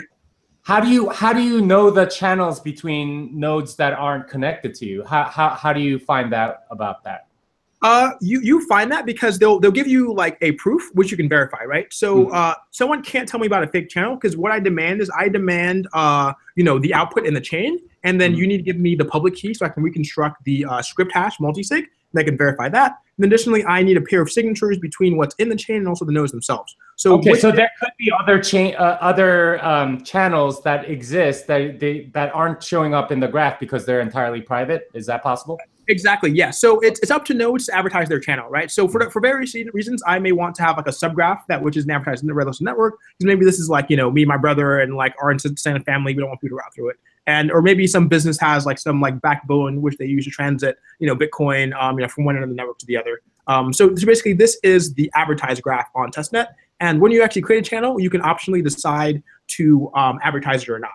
And how many channels per node do you have in this graph, just roughly? So we also have another command that shows us a bit of statistics. So I'm running it right now, get network info, and I'm going to paste it into chat right now. So if you look at that, this is the stats of the network, right? So the largest node has, 17, channels incoming and outgoing, and the minimum channel size is 100,000 satoshis, and there's 24 nodes in this right now, 59 channels total. All right, so it's about 2.5 channels per node. So that would be very interesting. Okay, well, this is absolutely fascinating. I don't know if other people are finding it as fascinating. Yeah, so it's cool because we can run some more statistics like this. We can get like the average, in degree and out degree. We can look at the diameter. We can look at the max path length, the minimum path length, the eccentricity. There's a lot of cool research to be done here later. Yeah, absolutely. And we can analyze it and sort of give it a name for the topology that seems to have sort of naturally emerged from Lightning channels. Yeah, absolutely fascinating. Yeah, so it's testnet today, and we'll keeping an eye on this, and also once we go on mainnet, we'll be be interesting to see how that comes up as well. And yeah, looking forward to integrating with a bunch of businesses in the ecosystem and all the cool apps people are making as well. Yeah, so super excited. All right, great. Just want to thank It's Cold on the Moon. We got another 2,500 Macedonian dinar. Tone, hope to meet you in Germany at 15 hours for a beer. We also got Brian Schneider, $10. I meant dump BTC.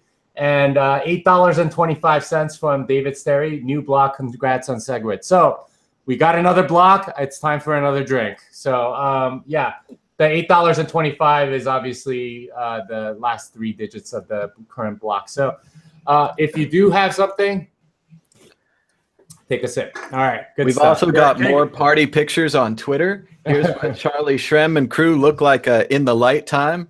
Much better than the dark car ride there.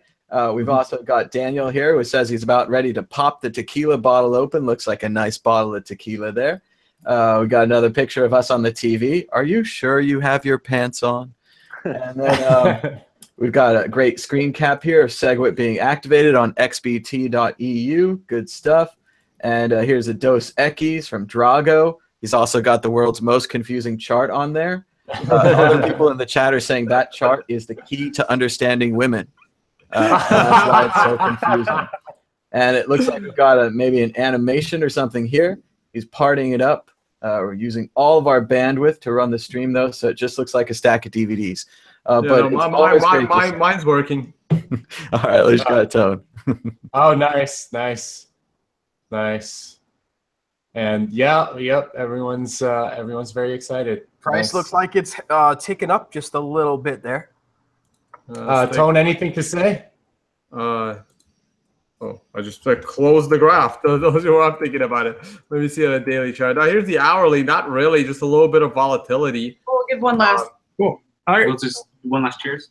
Yeah, I can get some more champagne too. All right, guys, we've got to eat something because we've basically, been dealing with Segwit all day. But we want to do one last cheers for everyone. All right, thank you to the Lightning developers. Thank you so much. Thank you guys so much. Congrats. Your work is just beginning, so you're more We're not nice going to sleep for ever, basically. Yeah.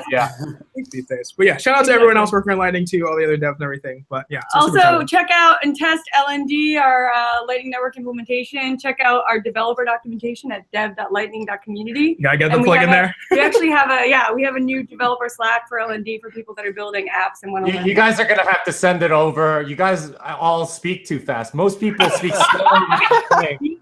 Somehow you guys are speaking much faster. That's just how fast the team moves, moves, we just think quickly. You're not called Lightning for nothing. All right. Good branding. Thanks for this. Later, guys. Peace. All right, Thanks, guys. Bye-bye. Awesome, man. Awesome. No, it's true that they really do talk fast. I mean, there are some talented bunch of people over there. And we're like, as Jimmy said, I mean, their work is just beginning. I can't wait to see what they're going to build. All right, looks like Adam Meister has joined the chat. So, Adam, why don't you introduce yourself? Hello, everyone. This is Adam Meister. Adam. Hey, guys, pound that like button, people. How you guys doing? Thomas, what's up? Dude, Vortex, everybody. Are you pumped? Are you freaking pumped? I guess I can curse. I'm not allowed to curse on my channel. Hey, it's really good news. Everyone be happy and et cetera, et cetera. And thank you to the person who tweeted out to me that something was going on over here because I wouldn't have known without that dude. And yeah. Buy and hold, long-term thinkers. Yeah, man, buy and hold, people. Be long-term. Don't worry about the FUD. You got to tone down sometimes. Traveling all around the freaking world, man. He's under some stress. He was in Russia talking to Putin and stuff, man. That could be kind of, it could be pressure filled. So, and trolley people, calm down, dude. Just calm down, everybody, man. You should be happy. It's a day of rejoicing. That is all. Continue your conversation. I love you all. I don't want to take up everyone's time and everything. So thank you for the hello, everyone. Thank you, Adam. Thank you, Adam. Thanks, Adam. Yeah. Thanks, Adam. Welcome. Yes. Take care. Adam's got to do a couple things here. I love you all. Bitcoin, baby.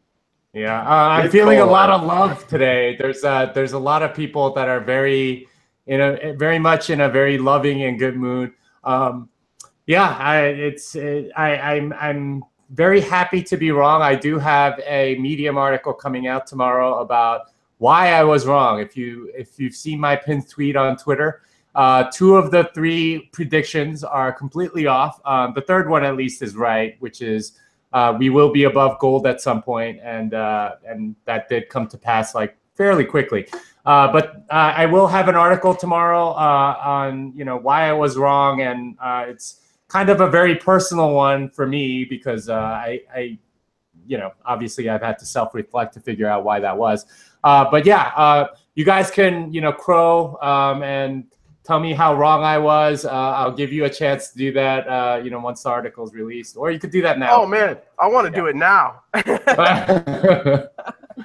No, yeah, no, Jim, you know, it's real quick, Jim. Yeah, no, it's true. I mean, you know, a lot of people, I mean, people had every right to be skeptical, right? I mean, it was people couldn't see a way for Segwit to activate it. It was really kind of dark times and crazy. And you know, what I want to remind everybody really quick is things change fast in Bitcoin. You know, it's absolutely impossible to predict what's going to happen even next month. And this is Bitcoin. We move super fast, and things can change fast. So yeah. Yeah, no, Jimmy, that's fine, man. I mean, we're the ones that are out here, you know, taking these controversial positions and calling them out first chance we get, then we're all going to be wrong. I mean, I've been wrong on Ethereum for 3 years, and clearly I've been very wrong on the price of Bcash. So we're going to be wrong. We're going to, you know, stick our necks out with predictions. We're not like some people that, you know, just wait till one side is fully winning before going completely public. But, you know, we stick our necks out early on, and, you know, we have to deal with the consequences and the trolling. Oh, so Charlie Lee is back. Congrats. You know, I think your brother found this actual like block that was first Segwit. Yeah, I saw. That's pretty cool. Yeah, good like, stuff. He's a big time core supporter, so it's great that he found a block. Yeah. I mean, can we get him in here? That would be pretty fun. I just saw. I saw your brother yesterday in New York. I didn't get a chance to say hi, but we spoke at the same event yesterday. Cool. That's awesome.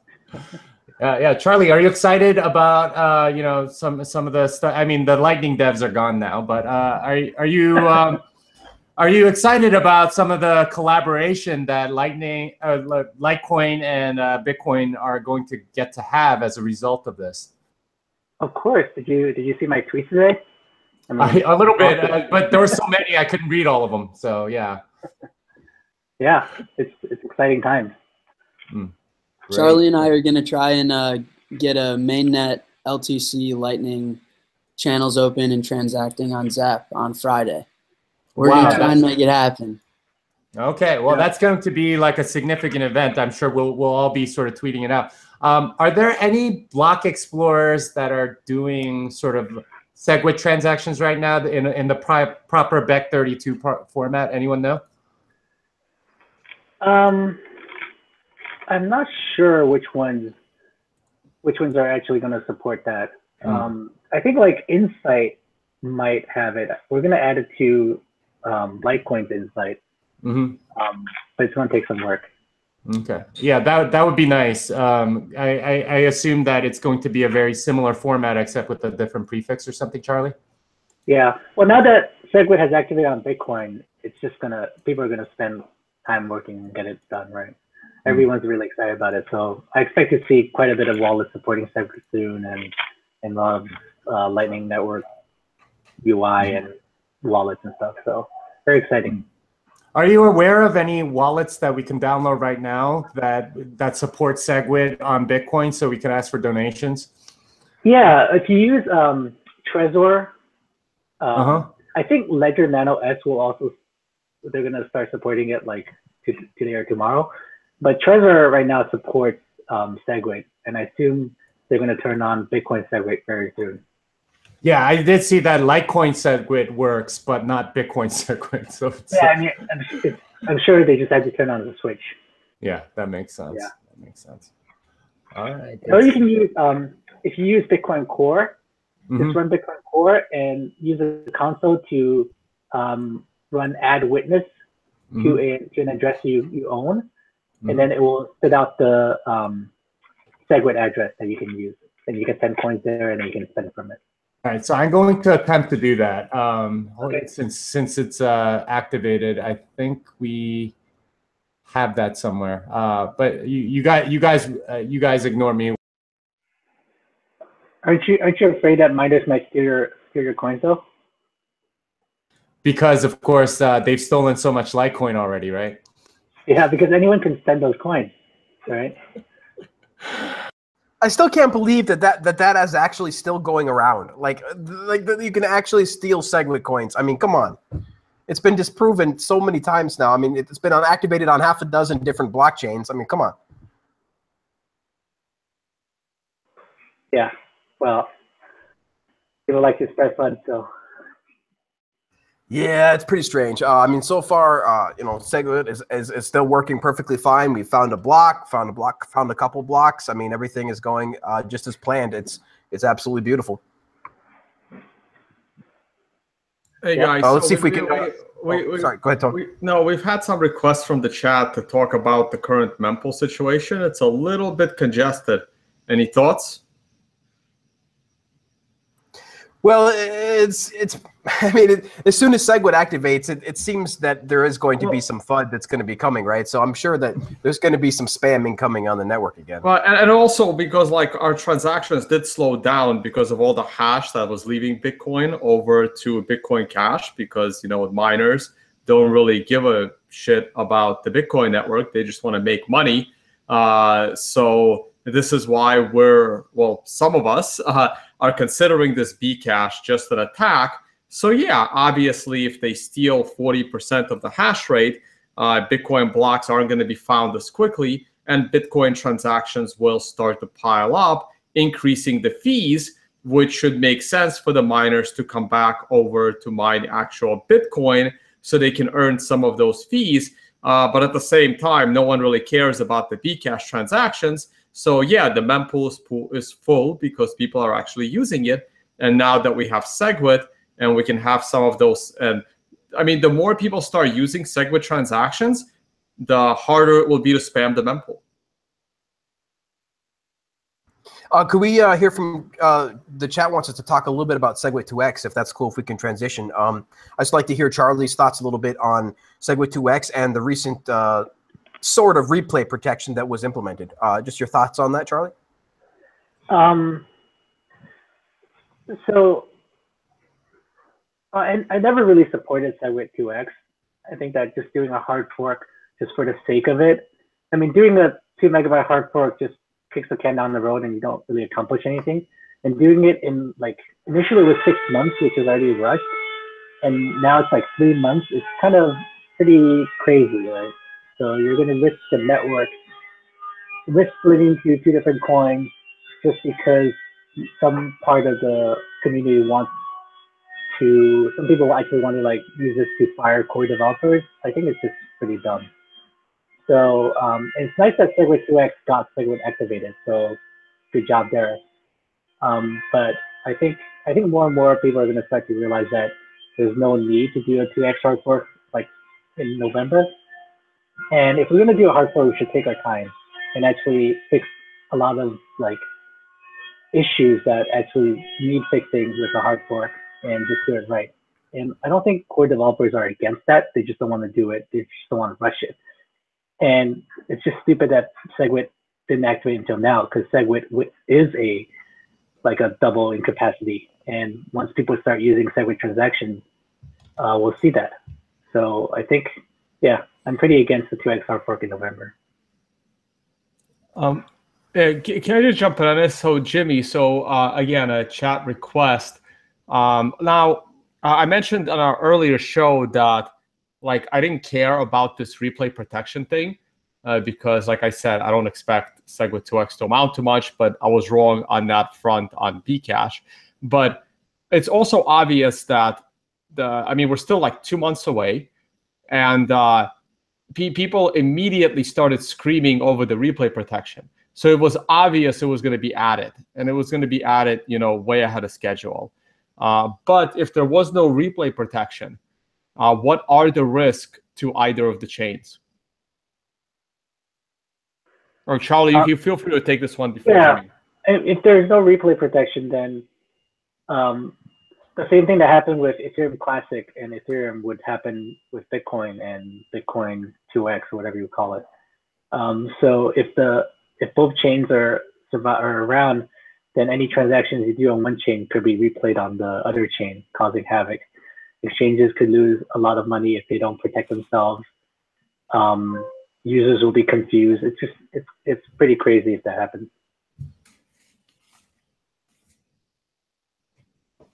Gotcha. I mean, it's really dangerous. I mean, it's really interesting because BCH, Bcash, right? I mean, they had replay protection. They called it Bitcoin Cash. It was a clean altcoin, right?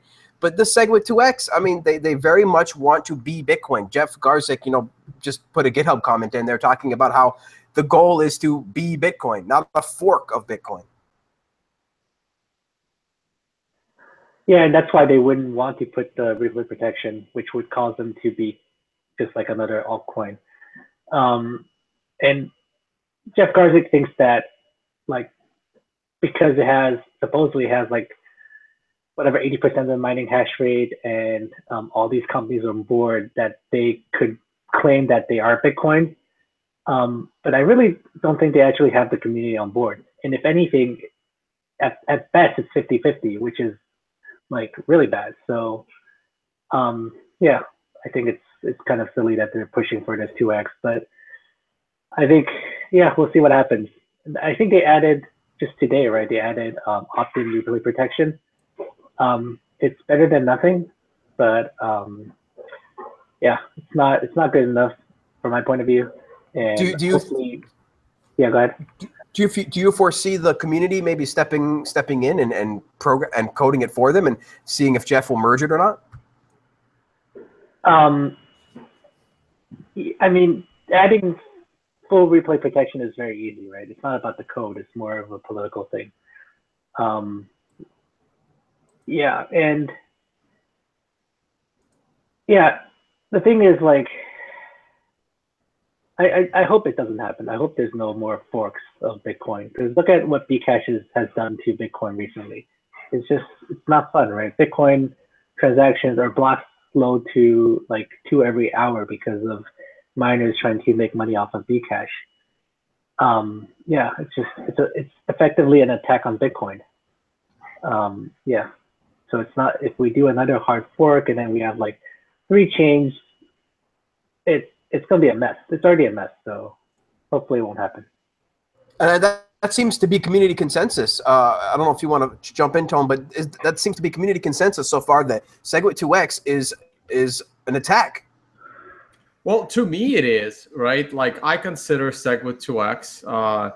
I mean, there were multiple ways to look at Segwit 2x, right?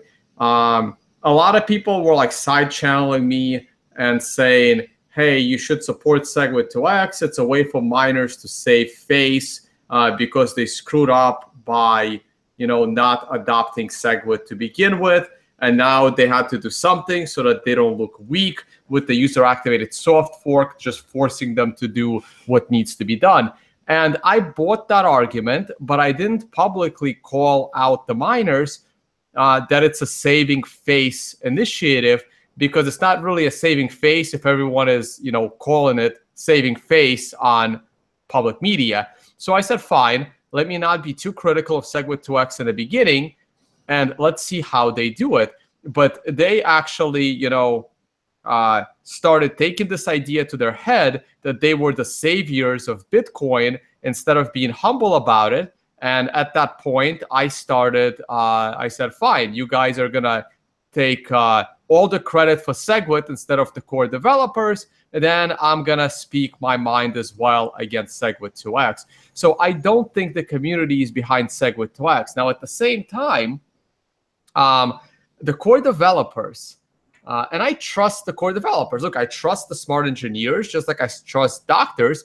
Everyone is always going to say, well, doctors aren't always right, and that's true, but they're going to be right 98% of the time. And you can guess which time they're not going to be right, but you're probably going to be wrong. So my view on it is our current core developers kind of had me convinced for the last 12 months that hard forks are dangerous and they're not in control of them, and it should be used only with full consensus. So at this point, the core developers have put themselves in a corner that they really can't support a 2 megabyte block increase with segregated witness not even given a chance to solve our problems. And on top of that, not given Lightning a chance to develop and see if that solves our problems. So at this point, if core developers suddenly change their mind and agree to a 2 megabyte hard fork, I would feel like I was cheated and lied to by the core developers. And at this point, like, who do you go with? Who do you trust in the space? So the core developers cannot agree to a 2 megabyte hard fork because they are on record saying that it's not needed yet, it's still too dangerous, so things like that. I'll let Jimmy has some kind of a QR code up. We can always get back to my opinion. And real quick, Tone, just sorry, Jimmy, real quick, it's also important to mention that still to this day, like, not one single core developer supports Segwit 2x. And that's an important thing because the core developers have got us to where we are so far today. And not one single one supports Segwit 2x. Actually, some of them even put LOL in their support. So. All right. Right. So, yeah, go ahead, Jimmy. Yeah. So, okay. So I think I did figure out how to get a, this is a Segwit address, apparently. I'm not entirely sure, so please don't send very much money if you are going to. But we would like to test it. If you feel like you want to give a donation, this is my own Bitcoin node. I'll send it along to a World Crypto Network address after I receive it. I just want to see how it works. So don't send very much. Just want to test it. That exists. Also, we got a comment from Jason Taylor in Super Chat. Question for Tone. Would you have sex with Janet Yellen if it would guarantee BTC to hit $10,000? Oh, man. I was answering that in the chat to avoid actually having that on air. They paid. They deserve an answer. Yeah, I know. They need an answer, man. Oh man, maybe with a lot of alcohol and a handful full of Viagra and Cialis. Dude, I'm sorry, but I wish we could get the Bitcoin sign guy on here if we're talking about yelling. I mean, come on, that Bitcoin sign guy was freaking awesome what he did to troll Yellen. Absolutely amazing moment in Bitcoin history. Oh my goodness. All right, good stuff. Guys, see the Bitcoin Cash block explorer. Bitcoin Cash difficulty dropped by 2/3 just now, or like half an hour ago, and a lot of the hash rate just rushed back into Bitcoin Cash. Oh my goodness! Wow. Wait, what happened? Well, so look what happened. So, so starting at, I think it was 481,879, it started being like much easier, and there's a BTC.top is just mining it like nobody's business right here. You can see. The blocks are coming in super fast. They're probably going to have to wait for another. Oh, sorry, I had it on you, Charlie, the whole time. But here's what's happening. You could see that all of these blocks are being found very quickly. We had like 14 hours where only like 2 blocks were found, and then as the emergency difficulty adjustment rules came into effect starting, I think, at 481,879, and over the next 5 blocks. Now it's very easy. It's and you can see the profitability statistics. It's currently 26.6% more profitable to mine on the Bitcoin Cash blockchain.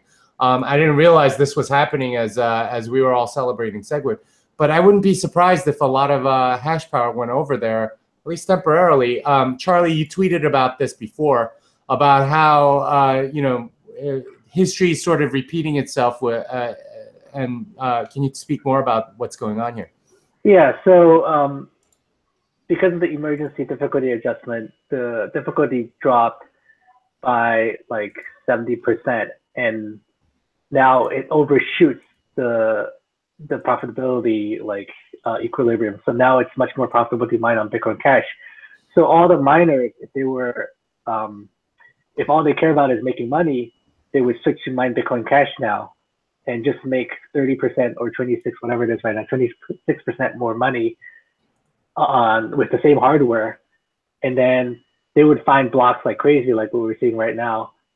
And the same thing would happen again, right? After a day or two, it would hit 2016 Bitcoin Cash blocks, and then difficulty would jump up 4 times, and then all the miners would leave and go back to Bitcoin. So yeah, this is exactly what I predicted. So it's gonna be crazy again. Do you think they'll reach the halvening a lot faster?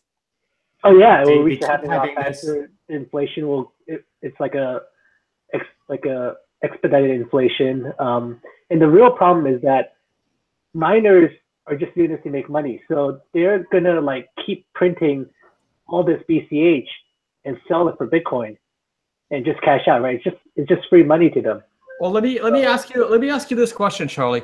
Like in Bitcoin, when a miner mines a block, don't they have to hold it X amount of blocks before they can sell it? For 100 blocks. They have to hold it for 100 blocks. Is that the same situation in Bcash? It is the same situation. Okay. Right. But if this, like, the thing I said was that this is really profitable for Bitcoin miners, for SHA-256 miners. So, and it also encourages cartel behavior because they can. There's no reason why they shouldn't get together and basically do this over and over again. Like mine it like crazy, difficulty goes up, and then slowly mine a few blocks, and then let the emergency difficulty adjustment like drop the difficulty like way easy, and then go crazy again. So sorry, Charlie, wait a minute. You just mentioned the magic words. This is really profitable for miners. Well, it's only profitable because there's dumb people supporting BCH, right? I mean, it's basically be profitable. I sold all of mine first chance I got, which was like on day 3. If I only would have expected it to be, I thought it would be like $5-10 by day 3. So I wasn't even gonna bother selling them, and it was a pain in the ass. I stayed up all night finding every private key that I freaking had. Like I didn't merge my coins into a single address like beforehand to make my life easy. So I stayed up like moving like, you know, God knows how many private keys with a little bit of money in there. But yeah, no, this is only profitable for miners because people are supporting this nonsense coin. Basically a way to, it's transferring money from Bitcoin Cash supporters to miners, like slowly, right? It's just, right. The thing about this that's confusing me is that really the reason why Bitcoin miners are going over there is there's a lot of liquidity in Bitcoin Cash right now. There is. Do you expect that to the reason why this continue? doesn't happen with all the other like SHA-256 coins is because those smaller coins don't have the liquidity. So miners can't all start mining like a random small coin and hope to be able to cash out the coins because they're going to mine tons of those altcoin and they can't really sell it, right? Whereas Bitcoin Cash has huge liquidity, has a huge, like a high market cap. So there's a lot of money to kind of like squeeze out of this market. So how much juice is in this lemon? Like, are they going to keep being able to do this for a long time? I don't know. If people were smart, they would sell their Bitcoin Cash right now. So it could tank the market. If it tanks the market, then it won't have that much money to squeeze out of it. But if it doesn't, if people keep pumping it, then it's going to last a long time. And Charlie, maybe if your former company was smart, people would be able to do that. Oh, good stuff. Obviously, no comment. Which company? The Coinbase. Yeah. They still haven't given people their Bcash. Yeah. Yeah. Dude, Coinbase still hasn't given people their Ethereum Classic, I believe. They have. Ooh. Oh, they have? No, they gave them that. Yeah. All right, so we have had like 3 more blocks on Bitcoin, not Bitcoin Cash. Bitcoin Cash is kind of going crazy right now, but Bitcoin is up to 481,828. I think we missed a few drinking things, so if you're still playing the drinking game, you need to take like 2 or 3 sips. Anyway, do we drink every time Bitcoin Cash finds a block? No, because then we would die. We would die very quickly. I don't want to die, Charlie. We'll either die or we'll starve, right? Yeah, that's no drinks. All drinking. Yeah, it's literally a power hour over there. If anyone knows the reference. Right. Anyone? Power hour. I don't. Did anybody go to college on this panel, or or is everyone a developer? Game, right, Tone? Or is everyone what's up? Drinking game? Yeah, power hour. Yeah, I vaguely remember it. Probably because I had a good time playing it. It sounds very easy, but almost nobody can make it. You have to drink a shot of beer, every minute for an hour. Yeah, that's way hard. That's really hard. Oh my. All right. So I mean, it does look like profitability has gone over. BTC.top seems to be the main pool that's mining Bitcoin Cash right now. They're very profit hungry. Blocks, by the way, are very tiny. They're like 10 kilobytes. Whereas like during the 14 hours where we had 2 blocks, they were over a megabyte each. So what a surprise. Our mempool is 24 megabytes, and here comes Antpool mining an empty block. Well, we'll be seeing right Hashtag there. Bitcoin problems. Yeah, well, what a surprise. And they had 4 minutes, by the way, in between. So it's not like they mined their own block after their own block. So clearly there are some problems that Segwit can't solve. Yeah. All right. So anyway, here, let me just get rid of this. I hate ads that much. But anyway, here are a bunch of generous donators to our new Segwit address donation address. I am going to try to spend them as soon as they confirm. We just need more blocks to be mined. Oh, hey, we got Trace Mayer again. Trace, how's it going? Pretty good. Can you hear me? Yes. I guess, yeah, we can see you too now. Okay, perfect. And I didn't know you were Argentinian. What's up with the jersey? It's the Latin American Bitcoin Conference. I go down to that every year. I see, and that's that seems to be what you're doing. Well, so what do you think about Segwit? How's your evening been so far? Oh, my evening's been great. Really excited that we got this Segwit activated. You know, it seems the price has been responding pretty well. And Bitcoin Cash has been, or Bcash, or whatever we want to call it's been doing pretty good. Good volumes there to trade for Bitcoins. Are you dumping all your Bitcoin cash tokens right now? Is that what's happening? I don't think there's enough liquidity in the market for that, but right. Whoa. Wow. But damn. I've sold 1 or 2 of them. But no, I'm actually I'm very curious about the project. I'm kind of surprised it's had as much strength as it has. I mean, I sold some at 200, sold some at like 800, and everywhere in between, and it's kind of been very resilient. So yeah, I don't know. I've been dealing with trolls nonstop for like a week because I didn't even think that I was ever gonna sell. I thought it would be a waste of time to sell the Bcash. No, it has definitely not been a waste of time. Oh, I know. No, and here's the question, right? Like, I don't think it's fair that someone like you gets to make 15% on your Bitcoin. I got no problem making I know money you don't. No, I mean, somebody's got to be a buyer for this stuff, which, you know, I'm really surprised at. I mean, I've just been surprised there's that much strength on underneath the bids on this thing. Yeah, so somebody's putting some serious money into it, that's for sure. Yeah, there are rumors that Roger Ver did sort of a PR tour through South Korea, and that's where a lot of the volumes are coming from. I just want to thank one of the super chat people, Ventian MGTOW. Can a BIP 148 style wallet be made that will reject all blocks from evil empty block miners like Antpool? Charlie, I'll let you answer that question.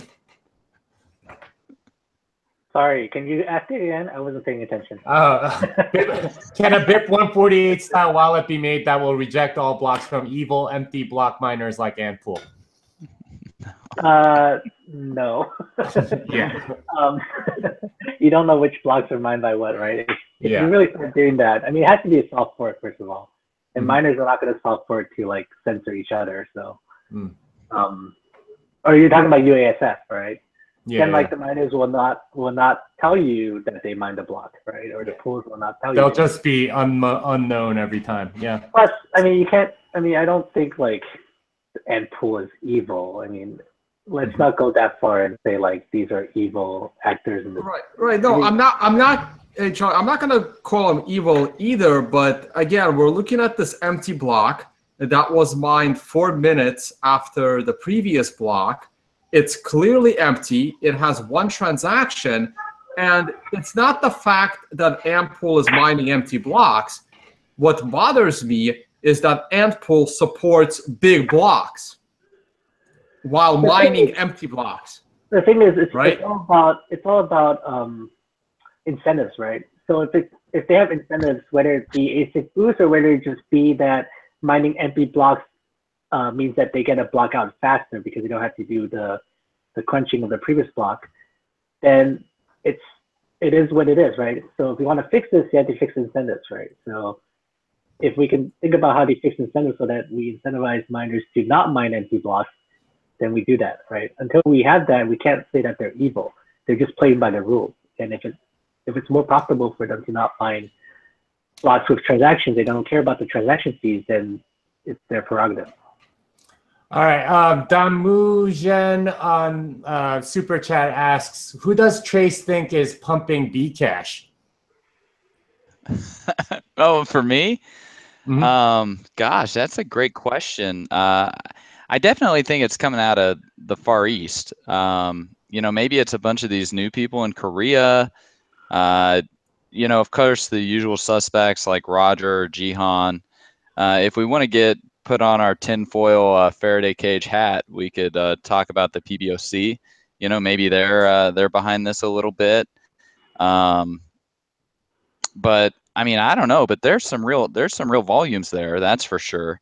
And so I think the thing's going to be around for a while. And who knows where the price could really go with it.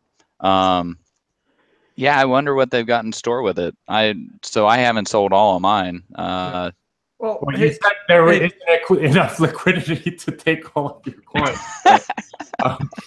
Yeah, and I don't doubt that, given how long you've been in this space. I mean, dude, Trace has been into the space since there was a quarter, since Bitcoin was 25 cents. He's got a few coins, I'm sure.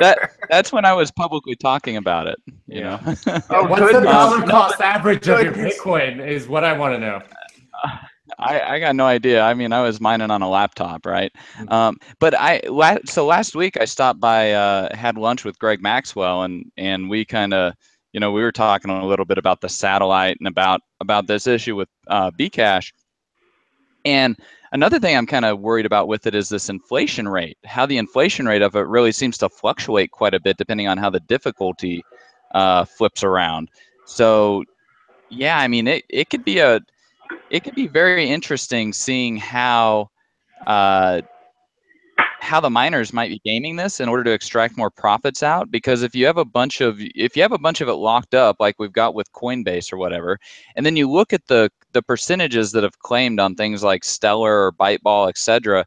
I mean, even the last Byteball drop, which dropped like $70 million worth of Byteball, you only had something like 900,000 Bitcoins that linked. And so most people, I think, aren't even aware that they might even have their Bcash, or they don't know how to sell it, or it's locked up. So, I mean, I think it's a very thinly traded market right now. You know, it's hard to dump, you know, a couple $1 million of this stuff without hitting the price too bad. But at the same time, we had $134 million of volume on Kraken.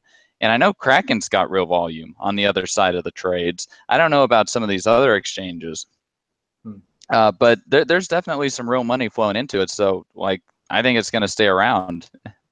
Yeah, for those of you joining us, there were about 5 different emergency difficulty adjustments on Bitcoin Cash, and that's caused a ton of miners, or at least BTC.top, to go over there to mine it very quickly.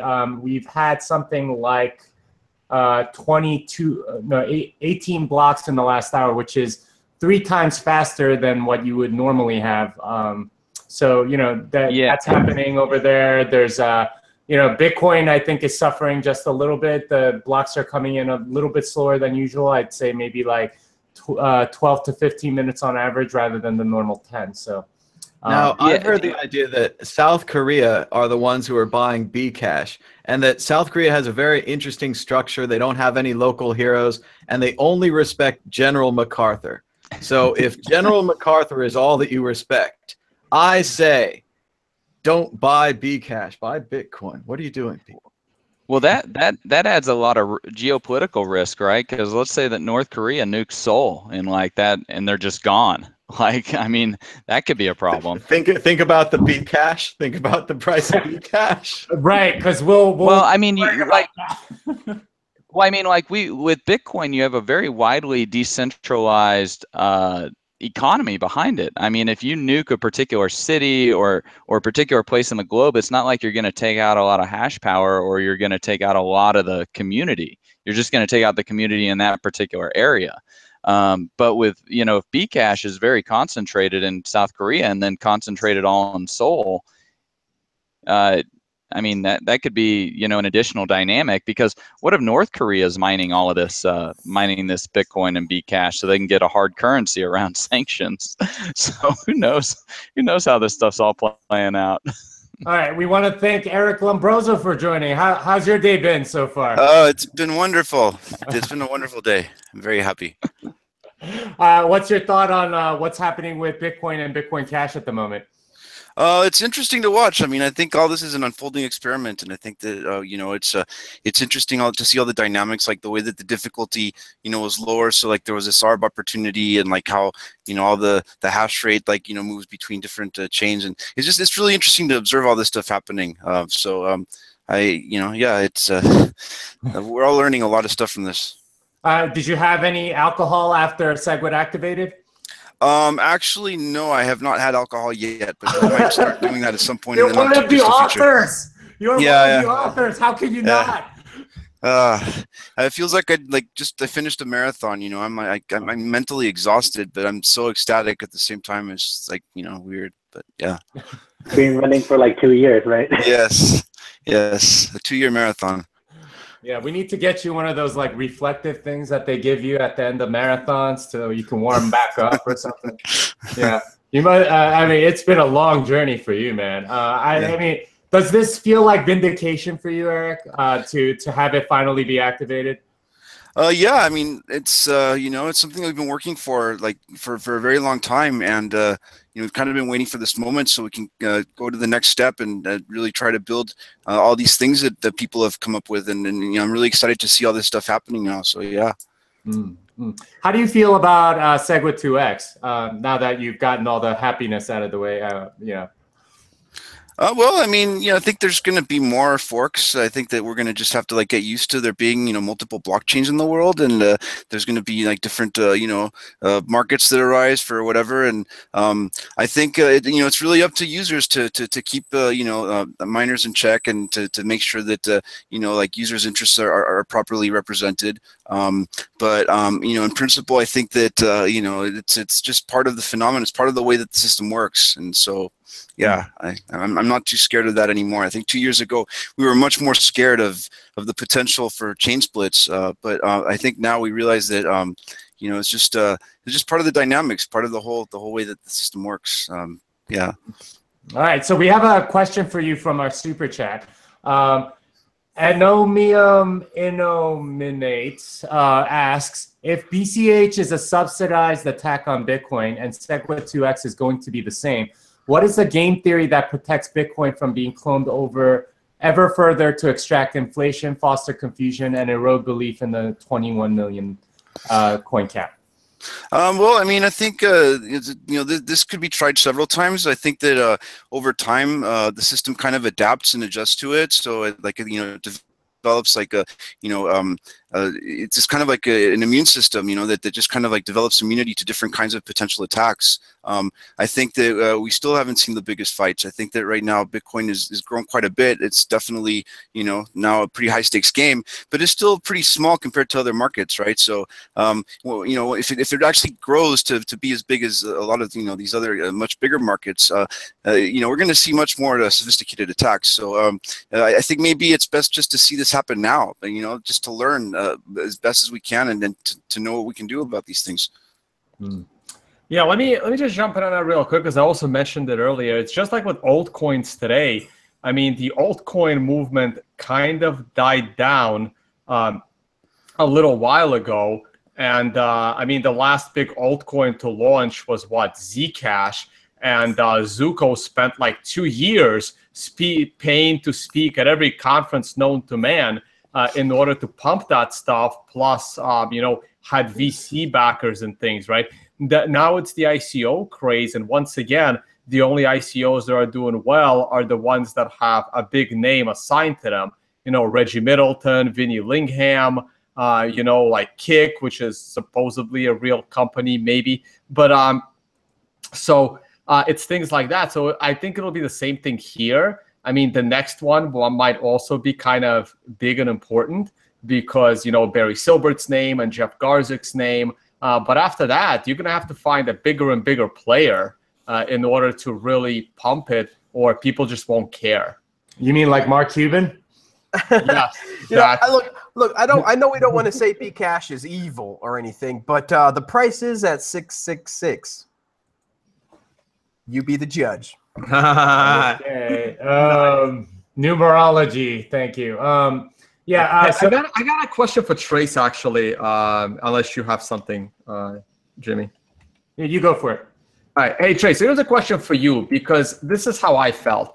Like, in a way, I was greedy and I wanted my 10% on my Bitcoin. So there was enough liquidity for me to sell all of mine in a day. I like some. But so here's my question for you, right? So, but in order for me to do that, I literally had to go into my private keys that I haven't touched since 2013. Like it, but you probably still have Virgin coins. Does it bother you? Like, are you nervous about exposing those private keys and destroying all of those Bitcoin days for the 10 to 20% money that you probably don't need, but nice to have? Well, yeah, I mean, there's definitely a privacy aspect to this, and that's one of the reasons I haven't even begun to dip into deep cold storage. I've only dipped into like medium, like light to medium cold storage so far, and all of those coins bought usually from some other reputable party, whether it's like, you know, I bought some, whether it's from BitPay or bought them on Kraken or something like that. So like I didn't leak any additional privacy information that I wouldn't otherwise think I would leak. And that way I'm able to like sell the Bcash. I'm able to turn it into dollars. I'm paying my taxes on it. And then I'm going to like use it to buy some stuff. I kind of look at it like a spinoff, a dividend that, you know, I guess what I'm worried about is a little bit, you know, the value's been extracted probably from like brand damage, but that brand damage in a way, I don't know if it's necessarily even like damaged Bitcoin, because if anything, it better cements the intellectual dominance of the Bitcoin core team. Because one thing people really don't like is they really don't like having games played on them with the facts. You know, when people are lied to or there's fraud, that really pisses people off, right? And so if Bitcoin, if Bcash were so strong and so dominant and so useful and so valuable, then they wouldn't need to try to leech off of the Bitcoin brand. Like them trying to leech off of the Bitcoin brand actually shows a lot of weakness. It shows that they don't really believe in themselves and believe in their project. And, you know, that's why we have things like trademark law and whatever. And so, you know, cheap Chinese knockoffs, we saw what happened with the eclipse when Amazon found that there were cheap Chinese knockoff glasses being sold on Amazon. They immediately like pulled everything and stopped it and whatever. I mean, what other cheap Chinese knockoffs are being sold on Amazon? And so likewise, you know, when I was talking with Greg Maxwell, he's like, there's an army of people working on core. Like, go look at the number of contributors to 0.15 that's going to ban BTC1 nodes, by the way, signaling nodes. And so, you know, this is all, in a way, yeah, it's confusing. In a way, it definitely I could see how it destroys brand value in the short term, but in the long term, I think it actually further strengthens Bitcoin. And also, where are the satellites for Bcash? I don't see any satellites like beaming the blockchain down. And guess how cool that is that you can now receive the blockchain, and you don't even have to go through an ISP anymore. Like the ISP doesn't even know that you're running Bitcoin. And then you can manage all of it with your Armory wallets, with multiple wallets. That way you're not joining coins together, kind of what you're talking about, leaking privacy stuff. And so I actually think this has been a very interesting experiment. And hey, at the end of the day, profits accrue to people who calculate correctly, and losses accrue to people who calculate incorrectly. And I guess the other part is like you have to pick a numeraire that you're going to be calculating losses or profits in. For me, that's either gold ounces or Bitcoins. And so if I can accumulate more gold ounces, accumulate a net worth when using the exchange rate into gold ounces, if I can increase the number of gold ounces that I'm holding or increase the number of Bitcoins that I'm holding, and using the software released by Bitcoin Core to define what those Bitcoins are, then I'm kind of happy. And I kind of agree with Daniel Krawitz's take that he liked all these forks. He thinks the forks are kind of great, and I kind of look at it and I'm like, Bitcore was great. You got about $2 a Bitcoin and claims for that. Stellar was great. You got $30 a Stellar for each Bitcoin. Byteball's been great. You get $60 a month, although they just reduced it significantly for the September payouts. And now Bcash has been anywhere from $200 to $1,000. And so market work and all, and if you're holding Bitcoin, it just gives you an opportunity to gain more Bitcoin to hold. Yeah, I wanted to I add don't to think what, it's too big a deal with losing privacy. I wanted to add to a couple things to what we just said, Trace. As far as I think that you kind of nailed it. That a lot of people are just using this to accumulate Bitcoins, right? It's the longest, most long continuously running blockchain in the world, with the highest level of security and the highest, the longest proven track record. So I think people see that and see the value in that's where they actually want to hold their assets, and they use these other chains to accumulate more Bitcoin, right? And the other thing I wanted to add is that as far as like the Bitcoin core team, I think one thing that a lot of people don't realize is that there's a whole bunch of people, ideas and like design concepts and like to trying to explore different security models and vulnerabilities and trying to develop new protocol concepts and stuff. Eventually some of it gets implemented. I think most of it is experimental. It doesn't necessarily get implemented, but it's not just people that are writing the code for core that contribute all these ideas and all these things to it. And then there's a whole network of people, that's probably like hundreds of people in the world that are very active in some capacity or another in doing this. So it's actually a greater list than just the ones that you see that have commits in the Bitcoin Core repository. Yeah, and also to add to this, Eric, because those are some great points you made, but let's take Roger as an example. He's got Bitcoin.com. A couple of years ago, I actually asked him about buying it from him before he started building it out and everything, and he gave me a price for it, and I was like, there's no way that, I can't, pay that because it'll never ROI in Bitcoin. And then I see him a year and a half later, and I'm like, how's it going? You gonna ROI in Bitcoin? And he's like, no, probably not.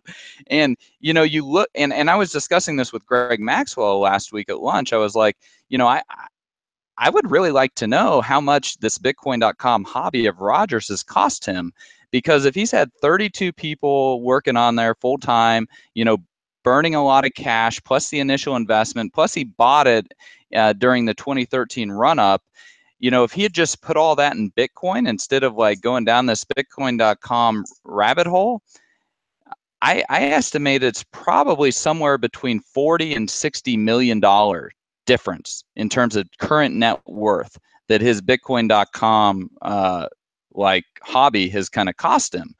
And you know, so when you're picking a numeraire, when you're picking something to measure your net worth in, it's very important that you pick the right thing. You know, that's why I like gold, you know, and I like silver coins too. You know, we got to have all the metals there, but I also like Bitcoins. And you know, because I mean, I look at some of my investments. I look at like my shares in BitPay, and it's like, man, I probably should have just held Bitcoin. But, you know, somebody's got to build out the ecosystem, or, you know, like the investment in Armory. But I looked at that as much more as a charitable thing to fund wallet development for the whole ecosystem. Or Kraken. Kraken actually, I think, is starting to outperform Bitcoin. Kraken shares are outperforming Bitcoins themselves. And so it's very important that we figure out what we use as our numeraire, and then how we allocate our capital. And it's yeah, I mean, the last thing you want to do is think that you got some great idea and misallocate capital and burn 40 to 60 million bucks. Like, whoops, that's a bad idea. Yeah, and that brings up a good point, which is how much of your wealth do you use to sort of improve Bitcoin itself, right? Because I think for you know, core developers and people that are in the infrastructure space, a lot of people on this panel, obviously, you know, doing things for the community is actually beneficial to yourself if you're a Bitcoin holder, because as a result of whatever it is that you're doing, you end up you know, making Bitcoin worth more.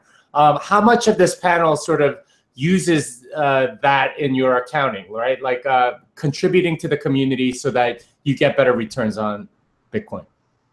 Yeah, that's pretty much my whole strategy right now. Is just, I mean, it's interesting because like the rewards that you get aren't necessarily like directly linked to the you know, investments that you make, especially like if you're, you know, building these companies out that you might not be able to get the same ROI as just, you know, holding. But in a way, it's like, you know, it's a strategic move where you're really trying to contribute in some ways. And you know, some projects are just volunteer projects, actually, like where there is no actual, you know, ROI at all directly from the project, and it's entirely the strategic worth of, you know, the value of that, and having a better understanding of how the system works, you know, and using that to be able to accumulate more. So there's a lot of strategy involved in this, and I find that part very fascinating.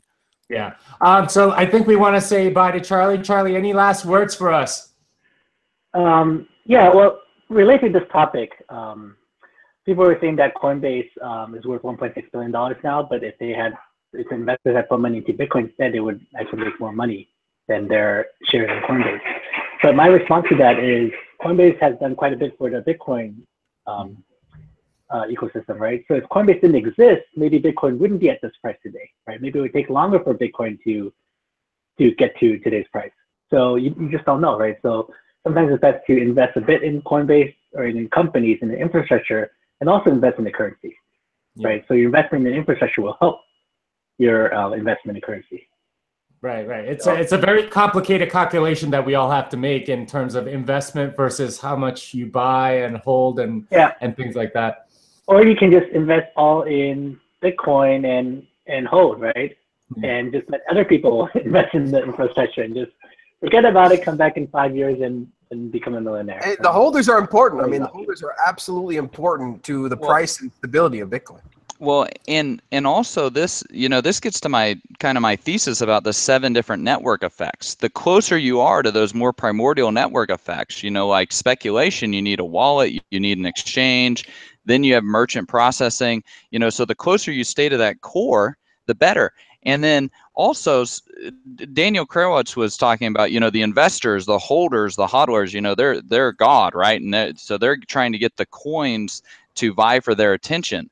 But I think that what he missed is he missed the application of the creative genius. And this is in one of the chapters in Human Action. And the creative genius, Mises writes about, he doesn't work to get paid. He doesn't work for money. He works because the work itself is the reward. And so what we've got with Bitcoin Core is we've got all the legends in the internet space, right? And we've got all the smartest people. They're working on Bitcoin Core, and they're not necessarily working on it for money. They're working on it because it's the hardest problem to solve in the world today. And they want to solve it just out of the mere fact that that's what drives them. They just want to solve this very difficult puzzle of what money is. and how do we fix the current monetary and financial system. And so I'm going to bet on those guys. I'm going to bet on those guys by holding. And then, yeah, we do need to build out the ecosystem. But I think that the ecosystem's large enough now that we can fund a lot of this through profitable ventures. Like Kraken is profitable now. BitPay should be profitable now. I haven't looked at their financials lately. But companies that aren't profitable, well, they're not building out something that the market really demands. And so, but if you want to go about working on a project as a creative genius, hey, Bitcoin's a great place to do that too. And so we're now 9 years into this project, and the people who got into this very early, they've got way more money than they probably know what to do with. Like Nick Szabo talked about it on the Tim Ferriss podcast. He's like, well, what do you do with this? And he's like, well, I don't really have the time to do everything that I want to do these days. And so that's another aspect of this, is that the creative geniuses are having to figure out like what really drives them, because they don't necessarily have to go get a job anymore. They don't need a boss anymore. They get to work on whatever they want to work on. And that's really kind of cool, because then like Leonardo da Vinci doesn't have to go get commissioned to like build another piece of art or find a patron, right? Like he's got enough Bitcoins now that he can just work on whatever he wants to work on. Certainly. Hopefully that would be us here on the Bitcoin, the World Crypto Network. But we're headed there. Kind of, all of us are just like doing content and trying to make sure that it's, influence free and it's just free thinking. But hey, Trace, I wanted to play devil's advocate on Roger's return on investment for Bitcoin.com. If I know there's lots of speculation that he is the big money supporting Bitcoin Cash. But if he isn't, and Bitcoin.com is used to kind of pitch Bcash to people in Korea, and he's able to just make 15 to 20% on all his Bitcoins, that's a pretty damn good ROI for having Bitcoin.com pitching altcoins. Yeah, I mean, can't really argue with it, right? Except there is the moral argument. If you're intentionally and willfully doing something to mislead people on the facts, to confuse them, I don't know if that's a very libertarian thing to do, and I don't know if it's a very moral or ethical thing to do either. And it's definitely not something I would do. I would want to have a very clear line between any potential confusion. That's why we have trademark law. You don't want to be intentionally misleading to unsophisticated people. It's just not a very nice or kind thing to do. It's especially to make a buck. Like, it's just not very classy, in my opinion. All right, so we did find another block on Bitcoin. Bixen, I think, did that, and we also have our first confirmation in our donation address. Let me share that screen with you so you can see. So we do have one confirmation on this one. I'm going to attempt to spend it to the normal World Crypto Network donation address, and we'll see where that goes. But that should be something that we can watch in the coming minutes. And back to Roger, how much could a man profit if he gains the entire world but loses his soul? Oh, So he's true. getting biblical over here. All right. Let's let Crypto Graffiti, he's got to get going. Let's let him say a last piece before he goes. Yeah, just thanks guys for having me. Trace, I wanted to add on that it's important to remember, a lot of the work that I do with my art is sort of to distill this complex subject matter down to stuff that everyday people can understand. And when we have these forks, in keeping with the analogy that Naval uses with the amber, same thing goes with trying to explain this to everyday people. These forks make it that much more difficult when Bcash uses the Bitcoin brand and they just tilt it a little bit, and it's just making it that much more difficult for people to catch on with this movement. So it not just was manipulative, but it was done so hastily too, with them taking the wrong cash tag. Yeah, all in all, it's not a good thing, and I'm really stoked with what's happened today. So thanks again for having me. But I mean, I have a comment on that. How many times can people try the same trick, right? After a certain point, like people start to catch on, right? So people need to start to come up with different tricks, and I think that that's just part of the evolution of the system. And people learn how to respond better to that, so that you know, it's more resilient to that kind of stuff. So right now, I think that it is causing a lot of confusion, especially to people that just want to enter the space and they don't know anything about it. It definitely complicates bringing them in up to speed on everything. But I think that, you know, over time it just becomes like, you know, like people just kind of come to better understand this, and like we'll have more people within the community that are able, like an education network, right, that is able to kind of like bring new people on board and kind of like show them the ropes, and you know, it can just kind of like do this, like, you know, self-evolving organism where you know, no longer requires like, you know, just a few people like telling everyone like, you know, how things work. It's just like the information propagates, right? So I had an exhibit at Digital Garage, and I talked to over 1,000 people who were new to Bitcoin. They saw the sign that said Bitcoin accepted here. They came in, I showed them and explained through the art what this was all about. When you add different layers to that, when you try to explain, oh no, it's not just Bitcoin now in the blockchain, but you then have to say, well, there's 2 Bitcoins, and oh, that's potentially 3 now. It's just another layer that obfuscates, and it makes it, you need a soundbite. You need something that's easy to relay, and so it takes a toll, and so you know, it's something to consider. Well, I have a point off of what Eric just said. Also, as much as I disagree with Roger and a lot of what he stands for and Bcash, I really have enjoyed sort of the education vehicle that this debate has become, because I think that a year ago when Segwit was proposed compared to now, the community is a lot more educated, and you know how these type of attacks are going to be stopped is we know that no one's actually using Bcash, right? So there needs to be a lot of liquidity in order for this thing to like actually, you know, keep going and be profitable for these miners. And so either someone's going to run out of money that's supporting it, or people are going to become, you know, educated enough to hold their Bitcoin and not buy anything like that. So I agree that, you know, at some point the market's going to catch up, you know, in its education, and, you know, obviously just not provide the liquidity and the money to support nonsense like Bcash. Absolutely. I couldn't agree more. You know, I tweeted this out too the other day, and it got a lot of views, and I put it on Reddit. I absolutely agree. This is like a one-trick pony almost. It only works so many times before the market catches on. Like you can only fool me once, you know, fool me twice. So it's going to get less and less valuable, I believe, over time, this particular mechanism. Yeah, but then again, I'm gonna push back on this a little bit. I mean, I just attended 2 conferences this past week, one in Russia and one right here in New York. And I was literally the only guy that was like anti-ICO nonsense, pro-Bitcoin. The event in Russia was an ICO event. There was like 25 teams in their ICO hackathon. And almost every team I asked, do you have any Bitcoin? And the answer was no.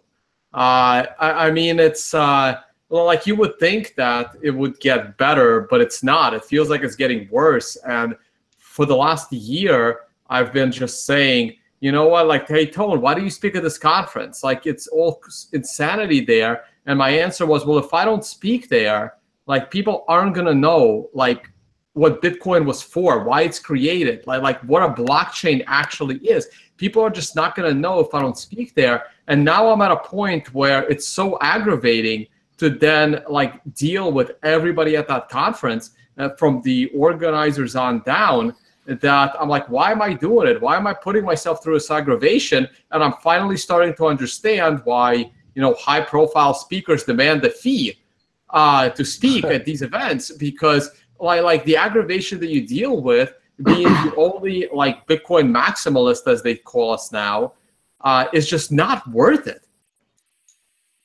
Well, I mean, I just don't think that there's any losers in crypto right now.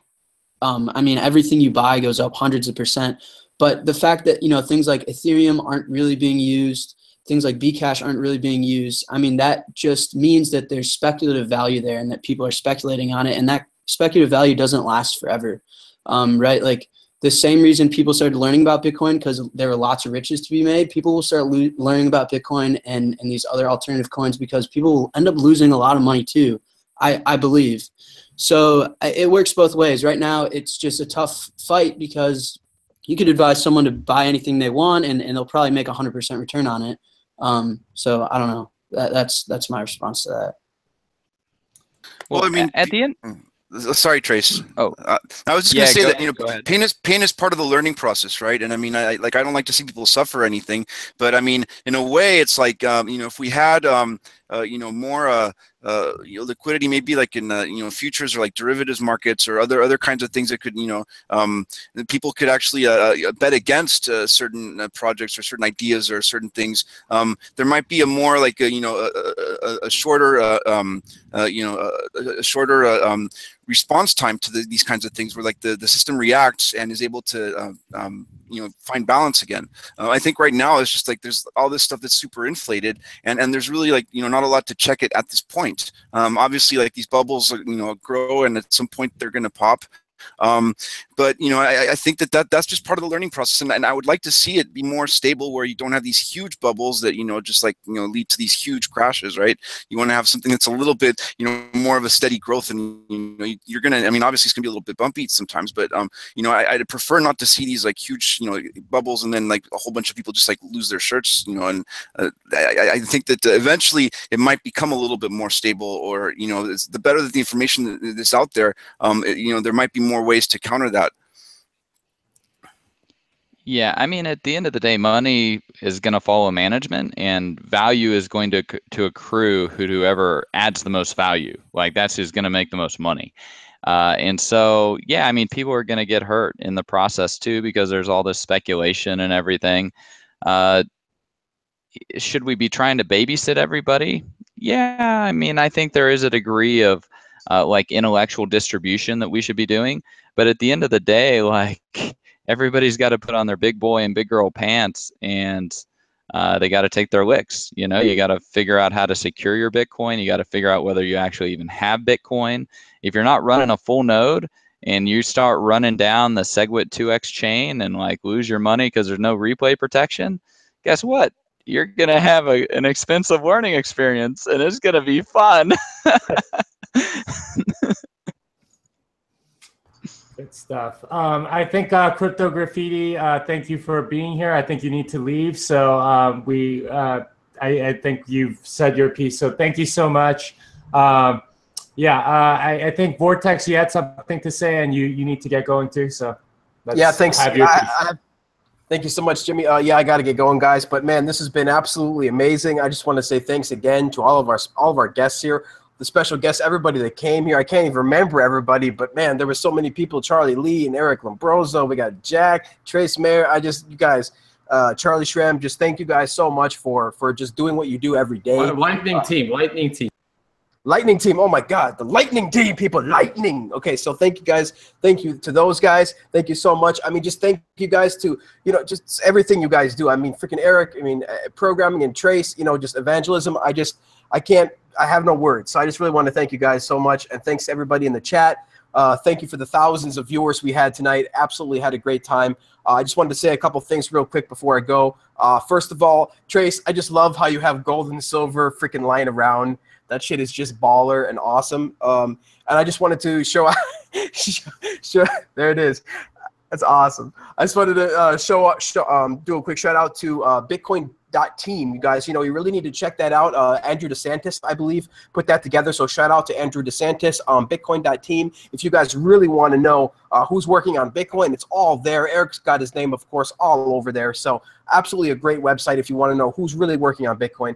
And then finally, I absolutely believe that there's going to be so many long-time holders that will invest back into the ecosystem. I mean, there's so many people that have done it, like Trace and so many other people. I don't have a whole lot of Bitcoin, but I always wanted to invest back into the ecosystem. If Bitcoin ever appreciated, you know, to a crazy point, I really want to one day invest back into the ecosystem, because I believe in Bitcoin, and I think a lot of long time holders believe in Bitcoin, and because of that, there's just no stopping this thing. So just thanks again, guys. Thanks for everybody for being here, and I hope you guys have a great rest of the show and have a great night, and happy Segwit activation.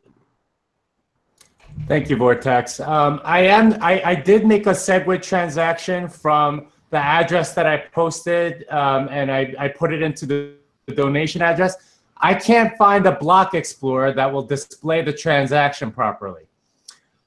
Kind of a problem. So if anyone in chat or me and let me know where I can find it. Yeah, I did find here's like the closest thing I found, and it's block cipher.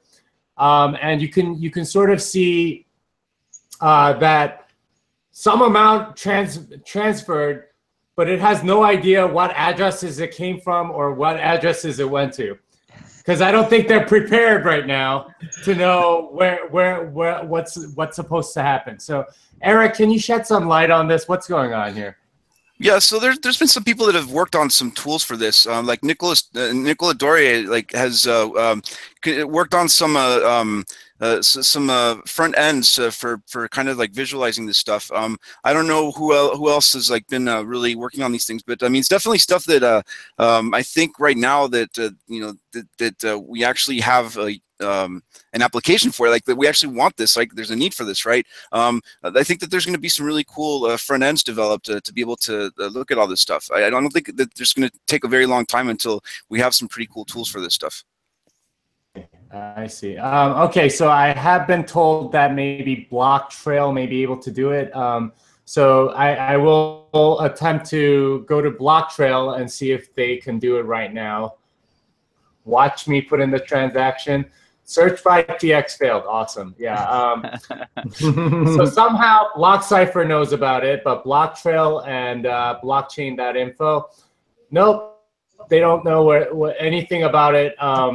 Yeah, I'm totally confused about why this is happening. I mean, I guess it's I thought this was supposed to be an upgrade to the network. Who made this upgrade? Microsoft?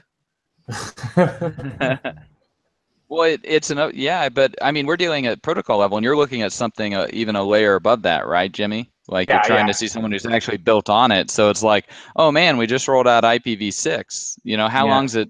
Like IPv6 is superior to IPv4, but we still use IPv4 for so much stuff too. So I mean, just because we roll out the new upgrade to the protocol, it's going to take a while to actually begin to use it. I mean, but hasn't it been on testnet for a long time, Eric? I mean, I think it's been there like a year, no? Yeah, it's been there since the end of 2015. Like the end of December 2015 was the first SegNet that had Segwit activated on it. And I know Nicola Doria back then was working on some tools. I'm not sure what the state of like new tools that have come out since then. There were two more SegNets that came out after that, and then it activated on the Bitcoin testnets. But I don't think it's going to be a matter of. I don't think it's going to be a long time before we have much better tools out there. I think I'm thinking like days or weeks until we have really cool block explorers that can show all this cool stuff. I certainly hope so, because there's a lot of people that are very confused right now if they're trying to play with this stuff. Yeah, I mean, I guess that's kind of why Peter Woolley had to show a block explorer from Australia somewhere. I kind of wish I had that. I guess it's in my history somewhere, but maybe I should go search there. Well, yeah, that was actually the block explorer that Nicola Doria worked on initially. What's it? I always forget the URL. I have it like somewhere in like my bookmarks. But yeah, I do think that there was some tools for that. But I don't know what the latest status on tools for that is. Well, and it just highlights that like stuff doesn't just build itself. Like somebody's got to build this, right? And like you go look at some of these other blockchains out there, or even go look at Bcash. Like how much supporting infrastructure is there for Bcash? There's hardly anything, you know. And so, or I mean, Dogecoin has more supporting infrastructure than Bcash has. And so, I mean, this software doesn't just build itself, and the infrastructure doesn't build itself, and satellites don't just launch themselves into space, and cold storage wallets don't just build themselves. I mean, you have to, like, hard work has to get done, and all of that is part of the network effects, you know, whether you have all that infrastructure or not. All right, so I did find the one that Peter Woolley used. And here it is. Here's our first sort of like Segwit transaction. the 3AVXGQH, I think was the the Segwit pub key P2WPK, I think. How do you even pronounce that, Eric? I don't know how you. But anyway, K2 witness pub key. That's going to the our donation address there, X616IJ. So we did successfully do it. Thank you to everybody that sort of donated to that address. Here are all the donations. Like $1 here, $2 there. I think these were like leet. So thank you very much. I'm glad to see that it works. So we've had we've shown that it works on air. So that's very exciting. Let's see what else is going on. So Jack, thank you for that link. We're pretty excited about all this stuff coming on. Any updates on price or blocks or anything, panel?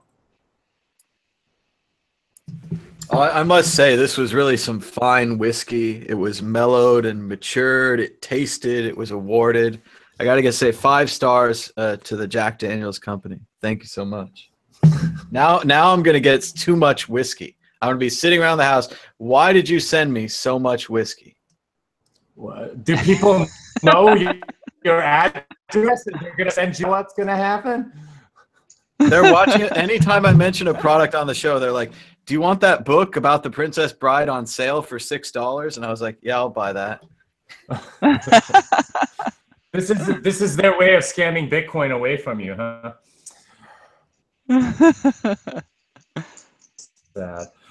All right. I think we're starting to slow down on the number of viewers. I am thinking about calling it a night. What do you guys think, panel? Yeah, it's almost midnight by me, so yeah, I was gonna be calling it a night soon. All right, so I'll give everybody a chance to say their final word. I'll start with Eric. Yeah, so it's been a great day. Thank you guys for all this great for all the efforts that have gone into all this, and believing in this, and like being and all the hard work that's gone into this is just incredible to actually finally see it realized. I'm really excited to continue to work with all of you. I think that we're onto something really, really big, and thanks for having me on here, and I look forward to more cool stuff in the future. Thanks, Eric. All right, Jack, you're up. Same thing. This feels like one big family almost. So I'm happy for everybody. Thank you to the developers, the community, and let's get this show on the road tomorrow, early AM. Let's get back Lightning Network work. Hopefully we can get a mainnet with Charlie and I on Friday, and Bitcoin mainnet after that. So let's do it. Well, yeah, we're very excited about your Zap wallet, Jack. It's going to be one of the few wallets for Lightning available in the near future. So there you go. Thank you. Appreciate it. All right, Thomas, what do you got for us? I'd just like to thank everybody in the chat, especially Opteron with a 500 euro donation. And thanks to everybody for all the super chats. We just had another one for, I want to say, 20 British pounds. I don't know if that's the right symbol. Great show, guys, from the Bad Virus. Thanks to everybody for giving us a thumbs up, and thanks for subscribing. I guess we're going to do this again tomorrow morning, but I think I drank too much. So thanks so much for having me, Jimmy. Yeah, you're going to blame me for not having a show tomorrow, huh? All right, let's go, Tone. What's up? Oh, man. Look, I'm really glad we finally got Segwit. I mean, Eric and Luke Dash Jr., I think, did probably the most work to help get us here. I mean, I still give a lot of credit to the user-activated soft fork movement. No, you can't ignore Peter Willie, and you can't ignore Johnson Lau, and you can't ignore all these Nicholas Dorier, and you can't ignore. I mean, there's so many people that contribute to this project. It's There are, but as content creators, you guys were the ones that were out there publicly trying to actually convince people to adopt the good code. Yes, there are infinite amount of names we can name that helped put the code together. But when it came to sticking your neck out there, being out front, taking all the criticism for pushing it in. I mean, I give a lot of credit to you and Luke for helping make it happen, and it's great. And we're finally here. So let's enjoy it, and let's see where we can go from here. Let's see where we can go next, and let's keep fighting the good fight and make sure when people say the word Bitcoin, it's very clear which Bitcoin we're talking about. You sound like a football coach, sort of like getting the team ready to play. So thank you very much, Stone. Trace, what have you got? I'd just like to sincerely thank everybody who's buying Bcash. I mean, I don't know if you've been snookered or what, but I'm really grateful to you guys. And I guess it's all willful, right? But yeah, I'm really, all the hard work that our core devs have put into this. I mean, this is a freaking army now. You look at all those contributors on Bitcoin Core, and now that Segwit's out there, it's like this dam on all the development has just been removed. And so, hey, let's get these layer 2 solutions rolled out. Like Elizabeth Stark was talking about, let's get all this Lightning Network stuff done. We can really supercharge Bitcoin, just taking it to a whole new level. We can go from maybe 5 million users to 500 million. And so let's just get to work, get our head back on the grindstone, and get to work cranking out value.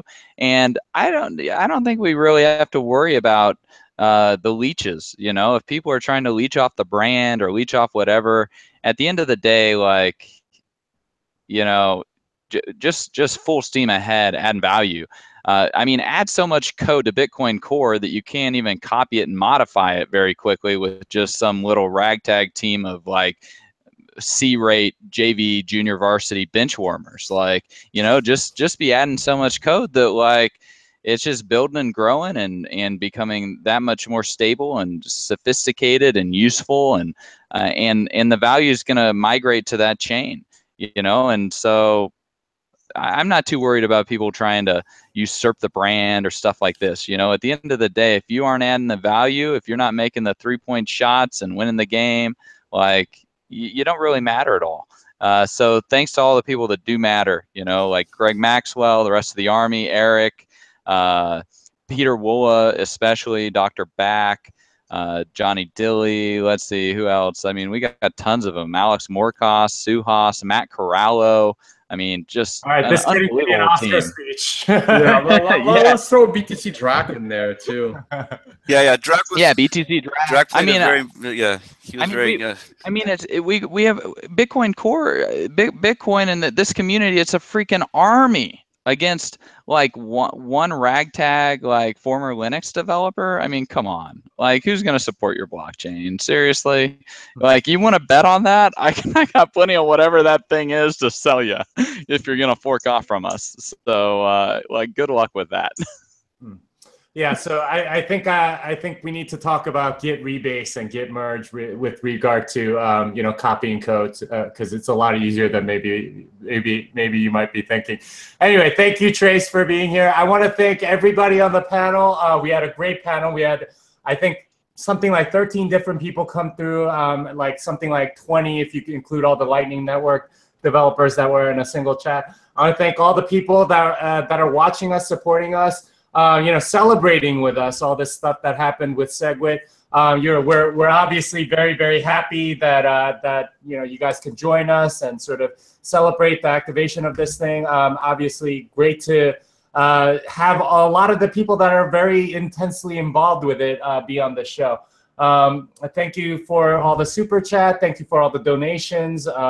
We will have better tools going forward, and this is just the beginning. Everybody, this is just the beginning, and it's going to be an incredible few months going forward. Of course, the drama never ends. We have the 2x hard fork coming, so it's going to be an interesting few months. Thank you, everybody, and thank you for sticking with us over this past 3 or 4 hours. Wow, I can't believe we've been on air that long. Thank you very much. Goodbye. Bye.